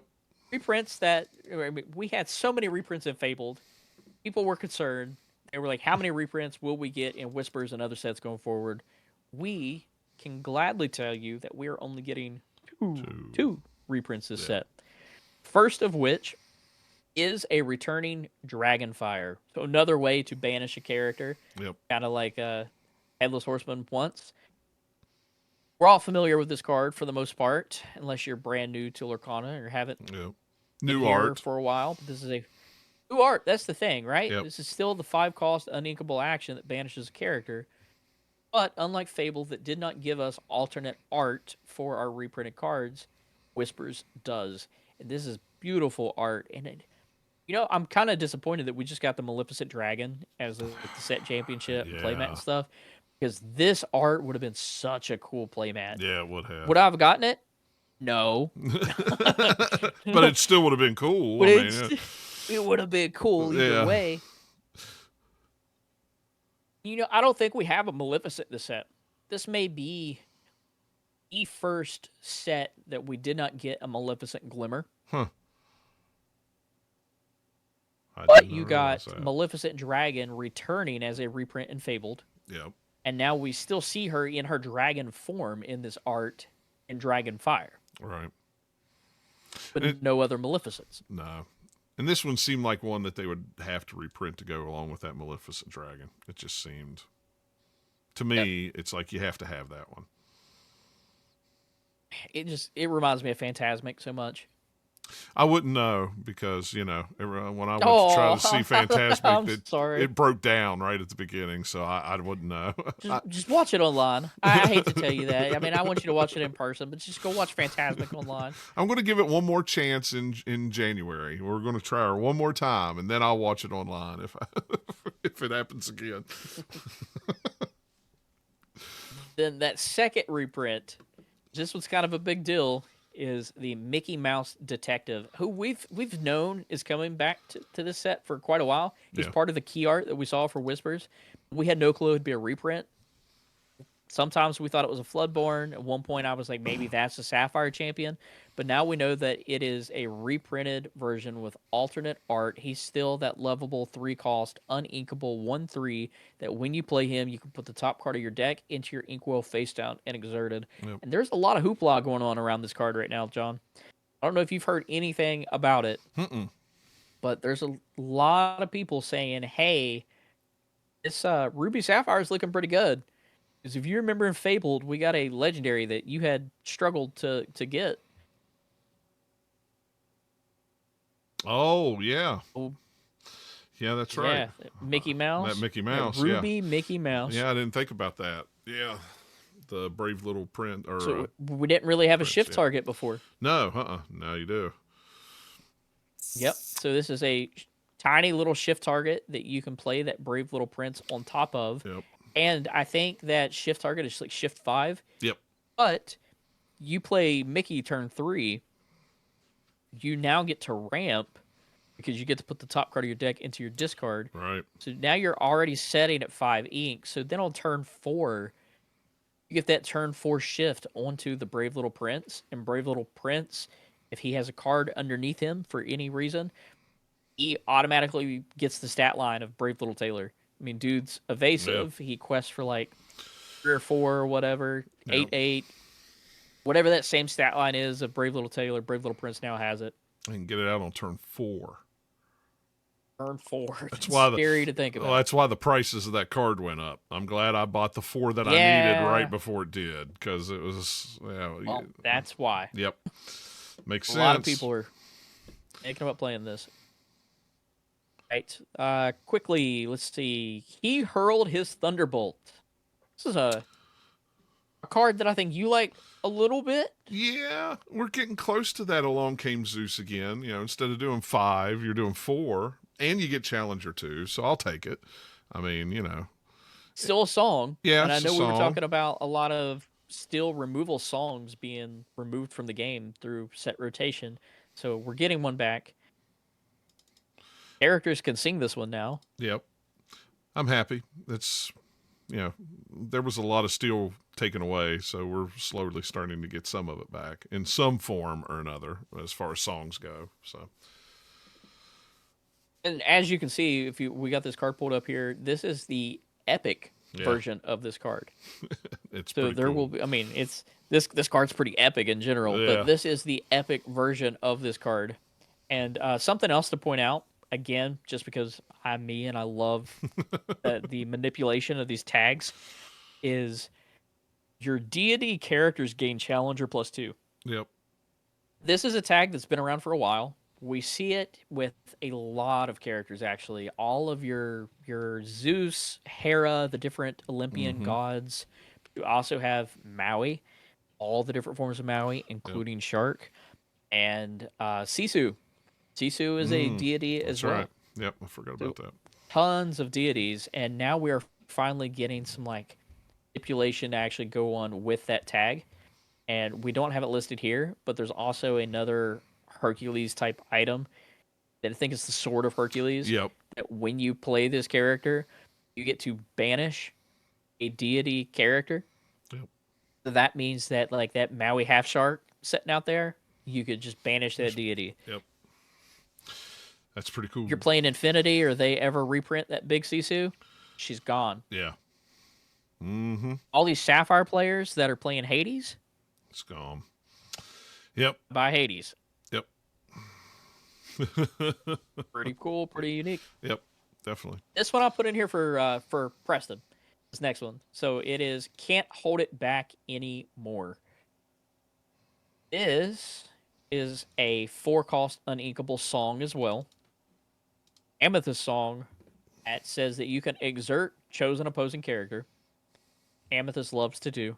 Then you get to move all damage counters from all other characters to that characters. That's all damage counters on your characters and all damage counters on your opponent's characters, and move them all onto that one character. It's wild. This could be great. I mean, we talk about Blurple. Yeah. And how many people are currently running it. I mean, Hades has what? I mean, you've been playing him in your ally deck and stuff, your Sapphire still. So you got 7 willpower? Yes. Yes, 7. I had to stop and think even about bigger it. things like that. Yeah, big cards. Like I've been playing Adam and Elephant. Yeah. She's going around right now on a lot of decks. She also has 7 willpower, and yes, she can move damage off of herself already as it is. Then you throw in something like this that can't hold me back anymore, and you can completely heal and remove the damage off of your Hades, your Elephant, your other larger characters, and just splash them onto something that you really want to take care of and get rid of. The only downfall is you're also healing your opponent's characters at the same time. Right. But if you get the right board state, this can become extremely, extremely powerful. And I think it's reminiscent to that Bell that we're seeing a lot of Amethyst players start to play, where she comes in and you can move up to 3 damage. I've been playing her in my Emerald Amethyst. But this is very similar and does the same thing. And next we have Hercules Mighty Leader. Or 4-cost uninkables. A lot of these cards are. This is a legendary card. 4-cost uninkable Hercules Mighty Leader, a 5/3 Storyborn Hero Prince Deity. I'm not sure that all of the Hercules cards are deity cards. This one is definitely maybe one of the first deities. Hercules has now become a god himself. Right, yeah. And any card that you can get that has multiple characters in it, I like. And you can see Pegasus, his silhouette in the background there. Up there on top, yep. Character quest for 2. He's got 2 abilities. Ever Vigilant. So this character can't be dealt damage unless he's being challenged. So any of those removals or salt or whatever that's going to be dealing damage, you're not going to be able to use them on Hercules. You have to challenge him. And then his second ability, Ever Valiant. While this character is exerted, your other hero characters can't be dealt damage unless they're being challenged. It's big for a hero deck. Huge for a hero deck. Yep. Especially you play a theme deck with Phil. Also plays into all your heroes and stuff. And the only thing I can think of is like, man, I really want to run this like with bodyguards, especially like some hero bodyguards. Yeah. Yeah, that'd be amazing. Could you imagine? Pretty sick. Yep. This following up on Hercules, we have Next Stop Olympus, and this card is also getting the enchanted treatment, and this is one that excites a lot of people as well. It's a 2-cost inkable action that if you have a character 5 strength or more in play, you pay 2 less to play this action. This action only costs 2. So as long as you have a character with 5 strength or more, which Ruby has tons of high strength characters, you essentially get to play this card for free. And then it says that you can ready chosen character. They can't quest for the rest of this turn. The next time they challenge a character this turn, gain 1 lore. I fear this card. Yeah, this is big. Let me run you across a scenario. All right. You have a Maui half shark on board, who I believe has 6 strength. So you could technically now play this card for free. Right. Let's say you have Maui quest. Okay, so that's 1 lore. You play this action for free. You're now going to gain another lore because you played an action while Maui's on board. Yep. Get to ready the Maui. You can have Maui challenge into something. You're going to gain a lore because you played this ability. Because the next time they challenge a character, gain 1 lore. Yep. This card, this action, the Next Stop Olympus would go to your discard. Because Maui challenged a character, you now get to bring an action back from your discard. Yep. And you could just play this card for free again. Yeah. You just cycle it over and over again until you either run out of things to swing into, or Maui has swung into so many things that he is now banishing himself from the challenge. Right. And getting lore while you do it. Did you throw something on there that gives Maui resist as well? Oh. Ridiculous. Yeah, I don't want to think about that. Super scary. Yep. And the last one here, whenever it comes to talking about just cards in particular that we really, really like, I think you and I, we agree that this is our favorite enchanted from this entire set, and we really just want to show this one off. I think this one's going to be huge in the meta. I don't care. I'm not a Sapphire player. Right. Yeah. I want this card because of the art. Yep. Exactly. Yep. Me too. This is a 6-cost uninkable spooky sight. So you put all characters with cost 3 or less into their player's inkwell face down and exerted. This is almost like a Sapphire B prep. Mm-hmm. To an extent. Yeah. Like if you get high enough strength out there, especially like in a Ruby Sapphire, you have this card and you play it, you get to keep characters on your side of the field, and you could potentially just like board wipe your entire opponent. Yep. Yeah, you're giving them a lot of ink, but it's still a next level board wipe. Yeah. This art, man.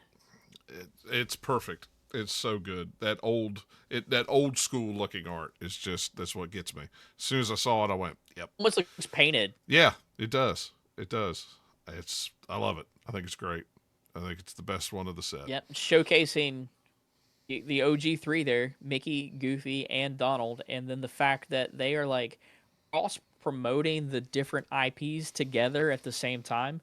Yeah, maybe there are some old like shorts and stuff out there that have Sleepy Hollow interacting with like Mickey and crew, but the fact that you get to see them completely frightened and you have the Headless Horseman here scaring the crap out of all of, I can almost like hear their noises. Oh gosh.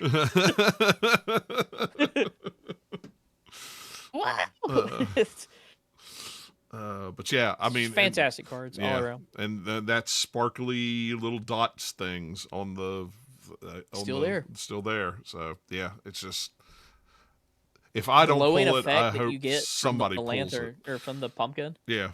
Oh yeah. If I don't pull it, I Just hope like, you somebody could pulls see it. the I want to glowing. see it. I just want to see it. Please, yeah, we Yeah. want to see this. And that's really it for the ones that we won. Like in individual cards, we wanted to be like, hey, check these cards out. These are some of our favorites. Yeah. Now we get to my favorite part. And I'm going to try to be quick with this. Ladies and gentlemen, let's talk lore. I don't have Preston's a noise. not here. He can't hold me back. No, and I don't have an effect for the the lore. Okay, there we go. First and foremost, let's talk about this Diablo Watchful Raven. This Ruby card, if I can find him here, is a 2-cost, uninkable, 3/3 that quest for 2. What a stat line. For Diablo? What? That's Mr. Smee stat line, right? Yeah. 3/3 quest for 2. The only difference is he's like uninkable instead of being inkable. Yeah. What's up with that? Cool stat line. But it's like, all right, Dylan, why are you talking about Diablo when you're supposed to be talking about lore? Well, if I can bring your attention down here to the actual flavor text, and this is flavor text that Ravensburgers created themselves, it is, be careful when gathering herbs in the Inkwell Caverns. You never know who's watching. Hannah's Herborium. This is a direct quote from a book titled Hannah's Herborium. Who the heck is Hannah? Yeah. Don't have a clue. This is a character that we now have a little bit of information on because of the narrative main stage event that took place recently where they actually brought in the narrative team and they could answer some of these questions that I had. Loved seeing them because they really like expanded on a lot of this lore. This isn't just like my hypotheticals of we've seen in the past. So this is what I think is going to happen. We'll get some of that, but a lot of this information is coming directly from Lorcana's narrative team that covers that overarching story that is taking place from set to set. I wish Preston was here for this one in particular because we've talked about Arcasia and Arcasia's past and how she's worked with other Illumineers. This is where my first thought went was Hannah is an Illumineer from the past, one of the original Illumineers. Okay. I was wrong. Oh. Apparently she's not. Hannah is a new Illumineer who came into the realm of Lorcana shortly after John Z. Martin and Venturo, the 3 Illumineers that we've been following. She came in after them. Have not seen her. So she's an Illumineer from the present, just like us, per se, because all players are Illumineers. Turns out she's been hanging out in the Inklands the entire time. And I guess like we've just been running past each other. And as like the players and the main 3 Illumineers were like out selling the Azurite Sea and going to Arcasia's and taking on Jafar, she was just out doing her thing in the Inklands. So she is a botanist, and she has made her entire being within Lorcana all about exploring these plants and writing this book, which is it's already wrote. She wrote this book, Hannah's Herborium. So she's all about these wonderful plants that you see throughout all of Lorcana. Okay. I see where There's a few other cards that you'll be able to see and stuff that we don't have them here, but there's a few other cards that you'll be able to see flavor text for that bring up Hannah again and her Herborium and the different plants and stuff like that. But any idea where I'm going with that at all in these plants? It may have been something we've already talked about. I was going to say, we talked about the vines back with the Toy Story, with the whatever the in the wilds. The wilds of I couldn't remember the name. I knew it was Wilds of something. So, but yeah. So Wilds Unknown definitely places those flowers and plants center stage. Most. Just an interesting fact too. This is crazy, but the name Hannah in Japanese means flower. I did not know that. Huh. Didn't either until the other day, and I was like, "Hey, I see what you're doing there, narrative I team. get You're what being you're doing. sneaky with it. Yeah. I see what you're throwing down, and I like it."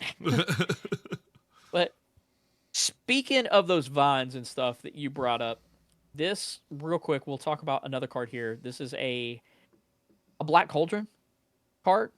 It's an action, I think, or something. I think it's an action, but it is Hinwin's Vision. Hinwin, for anybody who has not seen the Black Cauldron or they're not familiar with it, I have this card in here. It is a 1-cost action.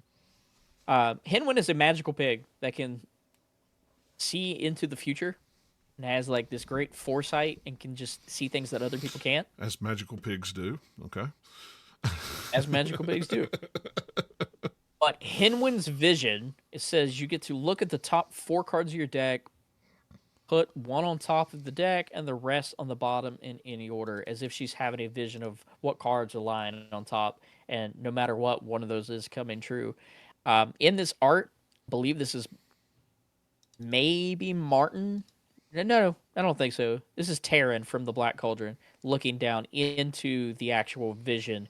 If you see that vision, Mm-hmm. what does that look like to you? Yeah, that looks like vines again. That's we're going back to the vines thing. So The wilds unknown. yeah, uh-huh. And I mean, if Hinwin is seeing this taking place in the future, then maybe this is something that we can look forward to seeing in the future as well. And this is kind of harder to tell, but do you see anything else besides the vines? No, To like I the can't. outsides here. So mixing in with the blue, there are snowflakes. I see that now. Yeah, those little snowflakes there. Okay. So, Interesting. reminiscent to Winterspell. Yeah. Okay. It's kind of like Hinwin is showing us the next 2 sets. I mean, yeah, we already know them. We've already talked about them. But just proving that something is happening and something is coming. Yeah. They like to do that. They like to put little hints of things to come and things that you don't even notice. It's awesome. And Yep. the fact that they can get these artists to... I don't get it, man. It's like, yeah, you have the narrative team. But for them to turn around with these artists and be like, hey, these are the little Easter eggs that we want you to put in. Just letting them go to town and do it. It's amazing. The next person that we're going to talk about is the Curator. For those who do not know, the Curator is this fantastical being that we've only ever heard about when the first chapter came out. This is the original Illuminator, the original Curator, per se, of the Great Illuminary, and the person who brought all of the Illuminators together. Taught them how to cast ink or create glimmers, taught them about the world of Lorcana, and we know that the Curator has been missing. Well, we finally got a reference to the Curator again, and it comes in the form of the card the Sultan. I think this... yeah, we have him here. Yeah. The Sultan is a 1-cost, uninkable, 1/1 quest for 2. He is the playful monarch. I love this art. If you ever watch Aladdin, there's a scene there where he has like these little figurines almost, Uh-huh. and he's like stacking them up into a pyramid. Pretty sure one of those is a beast too. It's like a Disney Easter egg that like one of those little porcelain dolls is the beast. But he's essentially doing that. The flavor text here on this vanilla card, and that's why vanilla cards are so cool, is because they have so much more room to work with for this flavor text and tell the story. But it's never mind what the Curator intended these trinkets for. The Sultan found his own use for them soon enough. Now we know that this area that the Sultan is in and these trinkets that he is messing with belong to the Curator. Yeah. Again, the narrative team told us this for a fact during that main stage. And the area that the Sultan is in, if we could pull that up, is a piece of the Great Illuminary. And it's actually a location. And we see the return of locations. Hey, finally. Look at that. New Wow. locations. And this is something that we've asked for in the past. We've said, hey, while we're at Arcasia's and Jafar's taken over, why don't we have locations still? Like, you could turn around through Arcasia's palace and just break it down room to room. We're finally getting that with the Great Illuminary as we get one whole room, the Abandoned Laboratory. This is a 2-cost inkable, has 3 willpower, only cost 1 ink to move a character there. And then your characters here gain kind of that Dumbo effect or ability, but gives it to all of your characters that are there that you can exert them to draw a card. The cool thing about this card is it is proven for a fact that this abandoned laboratory once belonged to the curator. We could say that this is where the Sultan is, and a lot of stuff that's taking place within this entire set of Whispers in the Well starts and originates right here in the abandoned laboratory. And that brings us to the last curator card that we'll talk about. And it is a 2-cost uninkable emerald card, the Enigmatic Inkcaster. Another Inkcaster, kind of like the Hidden Caster that we saw in the past. Yep. We did learn eventually that the Hidden Inkcaster belonged to Arcasia. This card in particular, we have no clue who it belongs to. And then the flavor text says, whoever's room this was, I think we just found their Inkcaster, and Shanzi is the one saying this. So, piecing clues together, and maybe it's just a bunch of red herrings, because even the narrative team was like, well, it could be, or maybe not, but it could be. If this Inkcaster was found in the abandoned laboratory, we know the abandoned laboratory belonged to the curator. This could easily be the curator's Inkcaster. That would make sense. Me, it makes sense. Yeah. But they were like, well, you know, maybe the curator just doesn't need an Inkcaster. It's just so powerful. You just don't need one.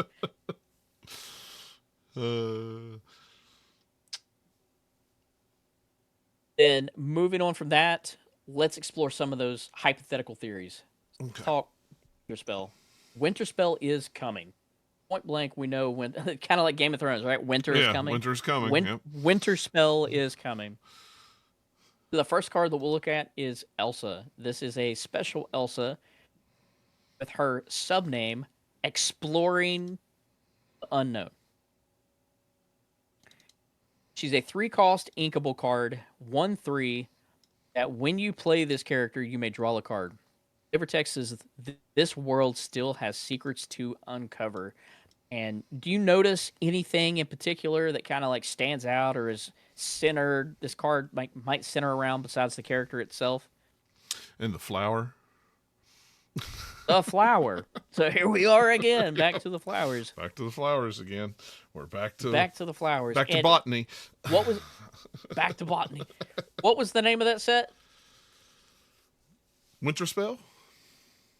No, the one with the flowers. Oh, the one with the flowers. Oh, yeah. You're going to ask me again. It was wonderful or wild. I can't remember. Wilds Unknown. Wilds Unknown. Why do I have such a hard time remembering that? I don't know. But You won't anymore, because if you remember this card, you'll remember Wilds Unknown, because her flavor text is, or not the flavor text, but her subname is Exploring the Unknown. Yep. So, I mean, you have the name right there in itself, Unknown. You see the flowers once again, and Elsa is out here discovering secrets, and there's a part of me that thinks, just like in the Frozen movie, she's up to something. We see it in a couple of the cards, especially that other, that 4-cost uninkable song, that Can't Hold It Back Anymore. Mm-hmm.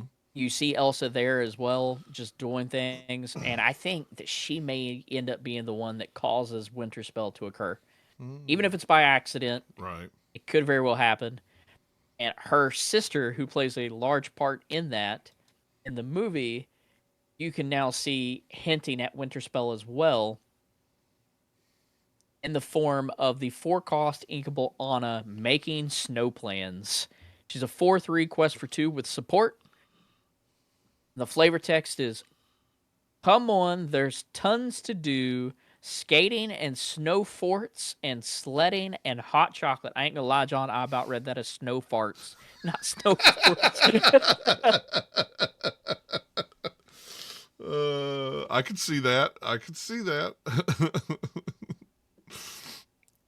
Either way, I mean, Honest Prep, dude, she is ready to go for Winterspell. She Yeah, can't she wait is. for it to happen.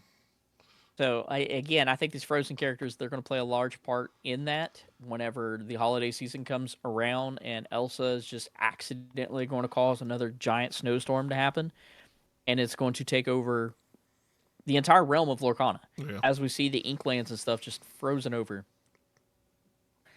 Lastly, for real, last cards we're going to talk about today during this podcast and talking about the lore. And we've talked about big bads a lot of who the big bad could be. Maybe it's Hannah, right? Yeah. If Hannah's this botanist and we see Wilds Unknown being crazy, like full of vines and stuff, and it's this unknown Illumineer that we haven't really met yet, maybe she will accidentally be the big bad. Or maybe it's Magicka Dispel. As many as DuckTale characters as we have this set, it could easily be Magicka. I know that Magicka is in the background collecting a bunch of like different artifacts to raise her power. Maybe it's Demona. But I think our bet is still on Hades. We've said it for a long time that Hades is in the background. He's being conniving. Yep.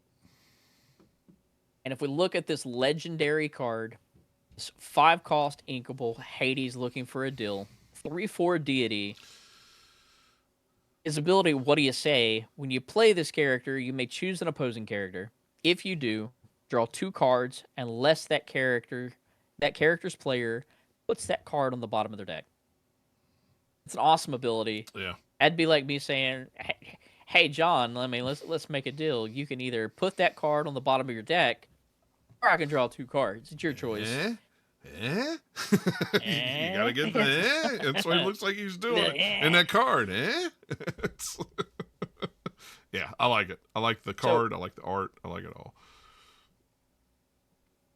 Then I don't know if we'll be able to see it in the iconic, but we'll go ahead and talk about it now. But the flavor text, there's a couple of different things. The flavor text, if people don't know, it's marked. This one has like a book. It's like a line with a book. And that shows that it is a direct quote that came from the movie or somewhere. Whereas the other one has like a quill or a pen through that line right above the flavor text. And that would signify that Ravensburger and their team came up with that line or that quote or whatever it was. So this one's actually from the movie. But it says, kind of on a schedule here. I got plans for August.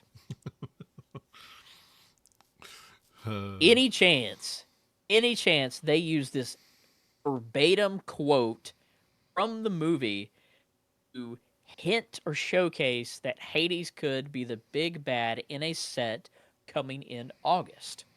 That would make sense. It could be. I mean, why else would they? I don't know why else they would put that one on there.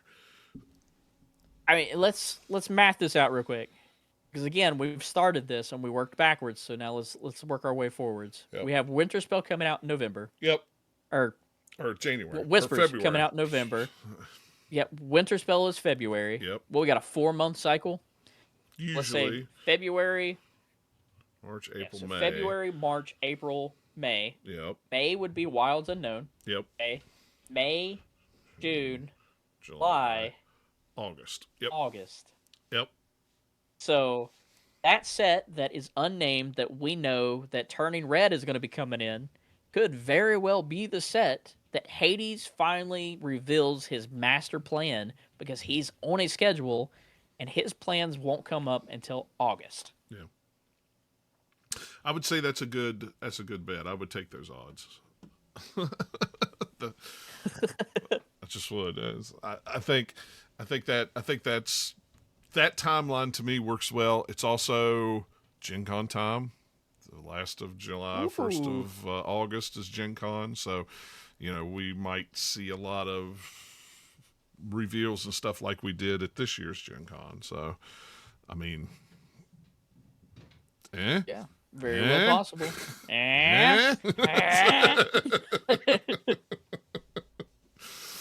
Well, I think that is it, guys. Again, we missed Preston in this one. He did make an appearance. He did. And he'll definitely be back. Yeah, he'll definitely be back for sure during our next episode on November 16th, where we celebrate that 1-year anniversary.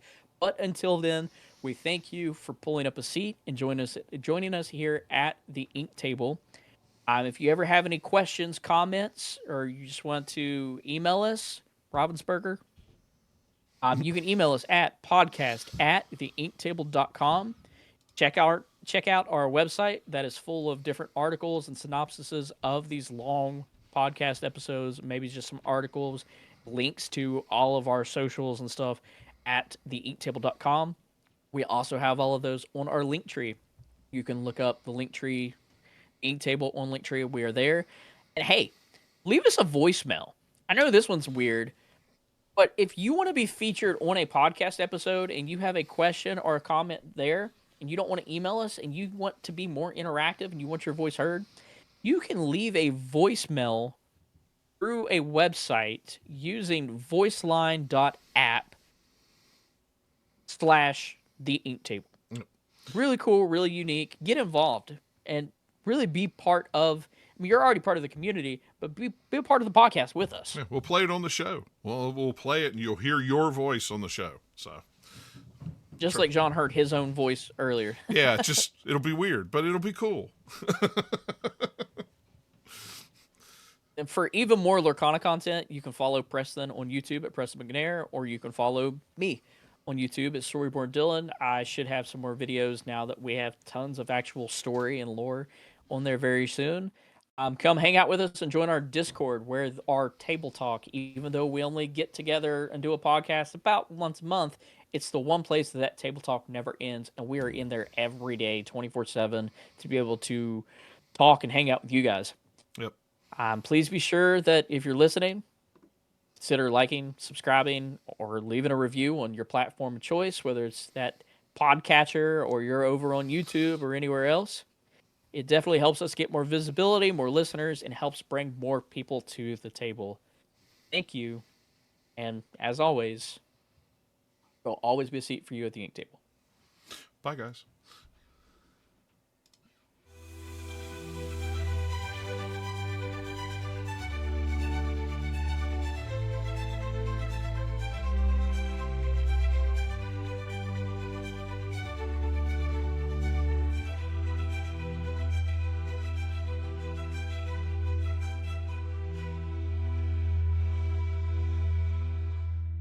This podcast is part of the Gamers Lounge Radio Network.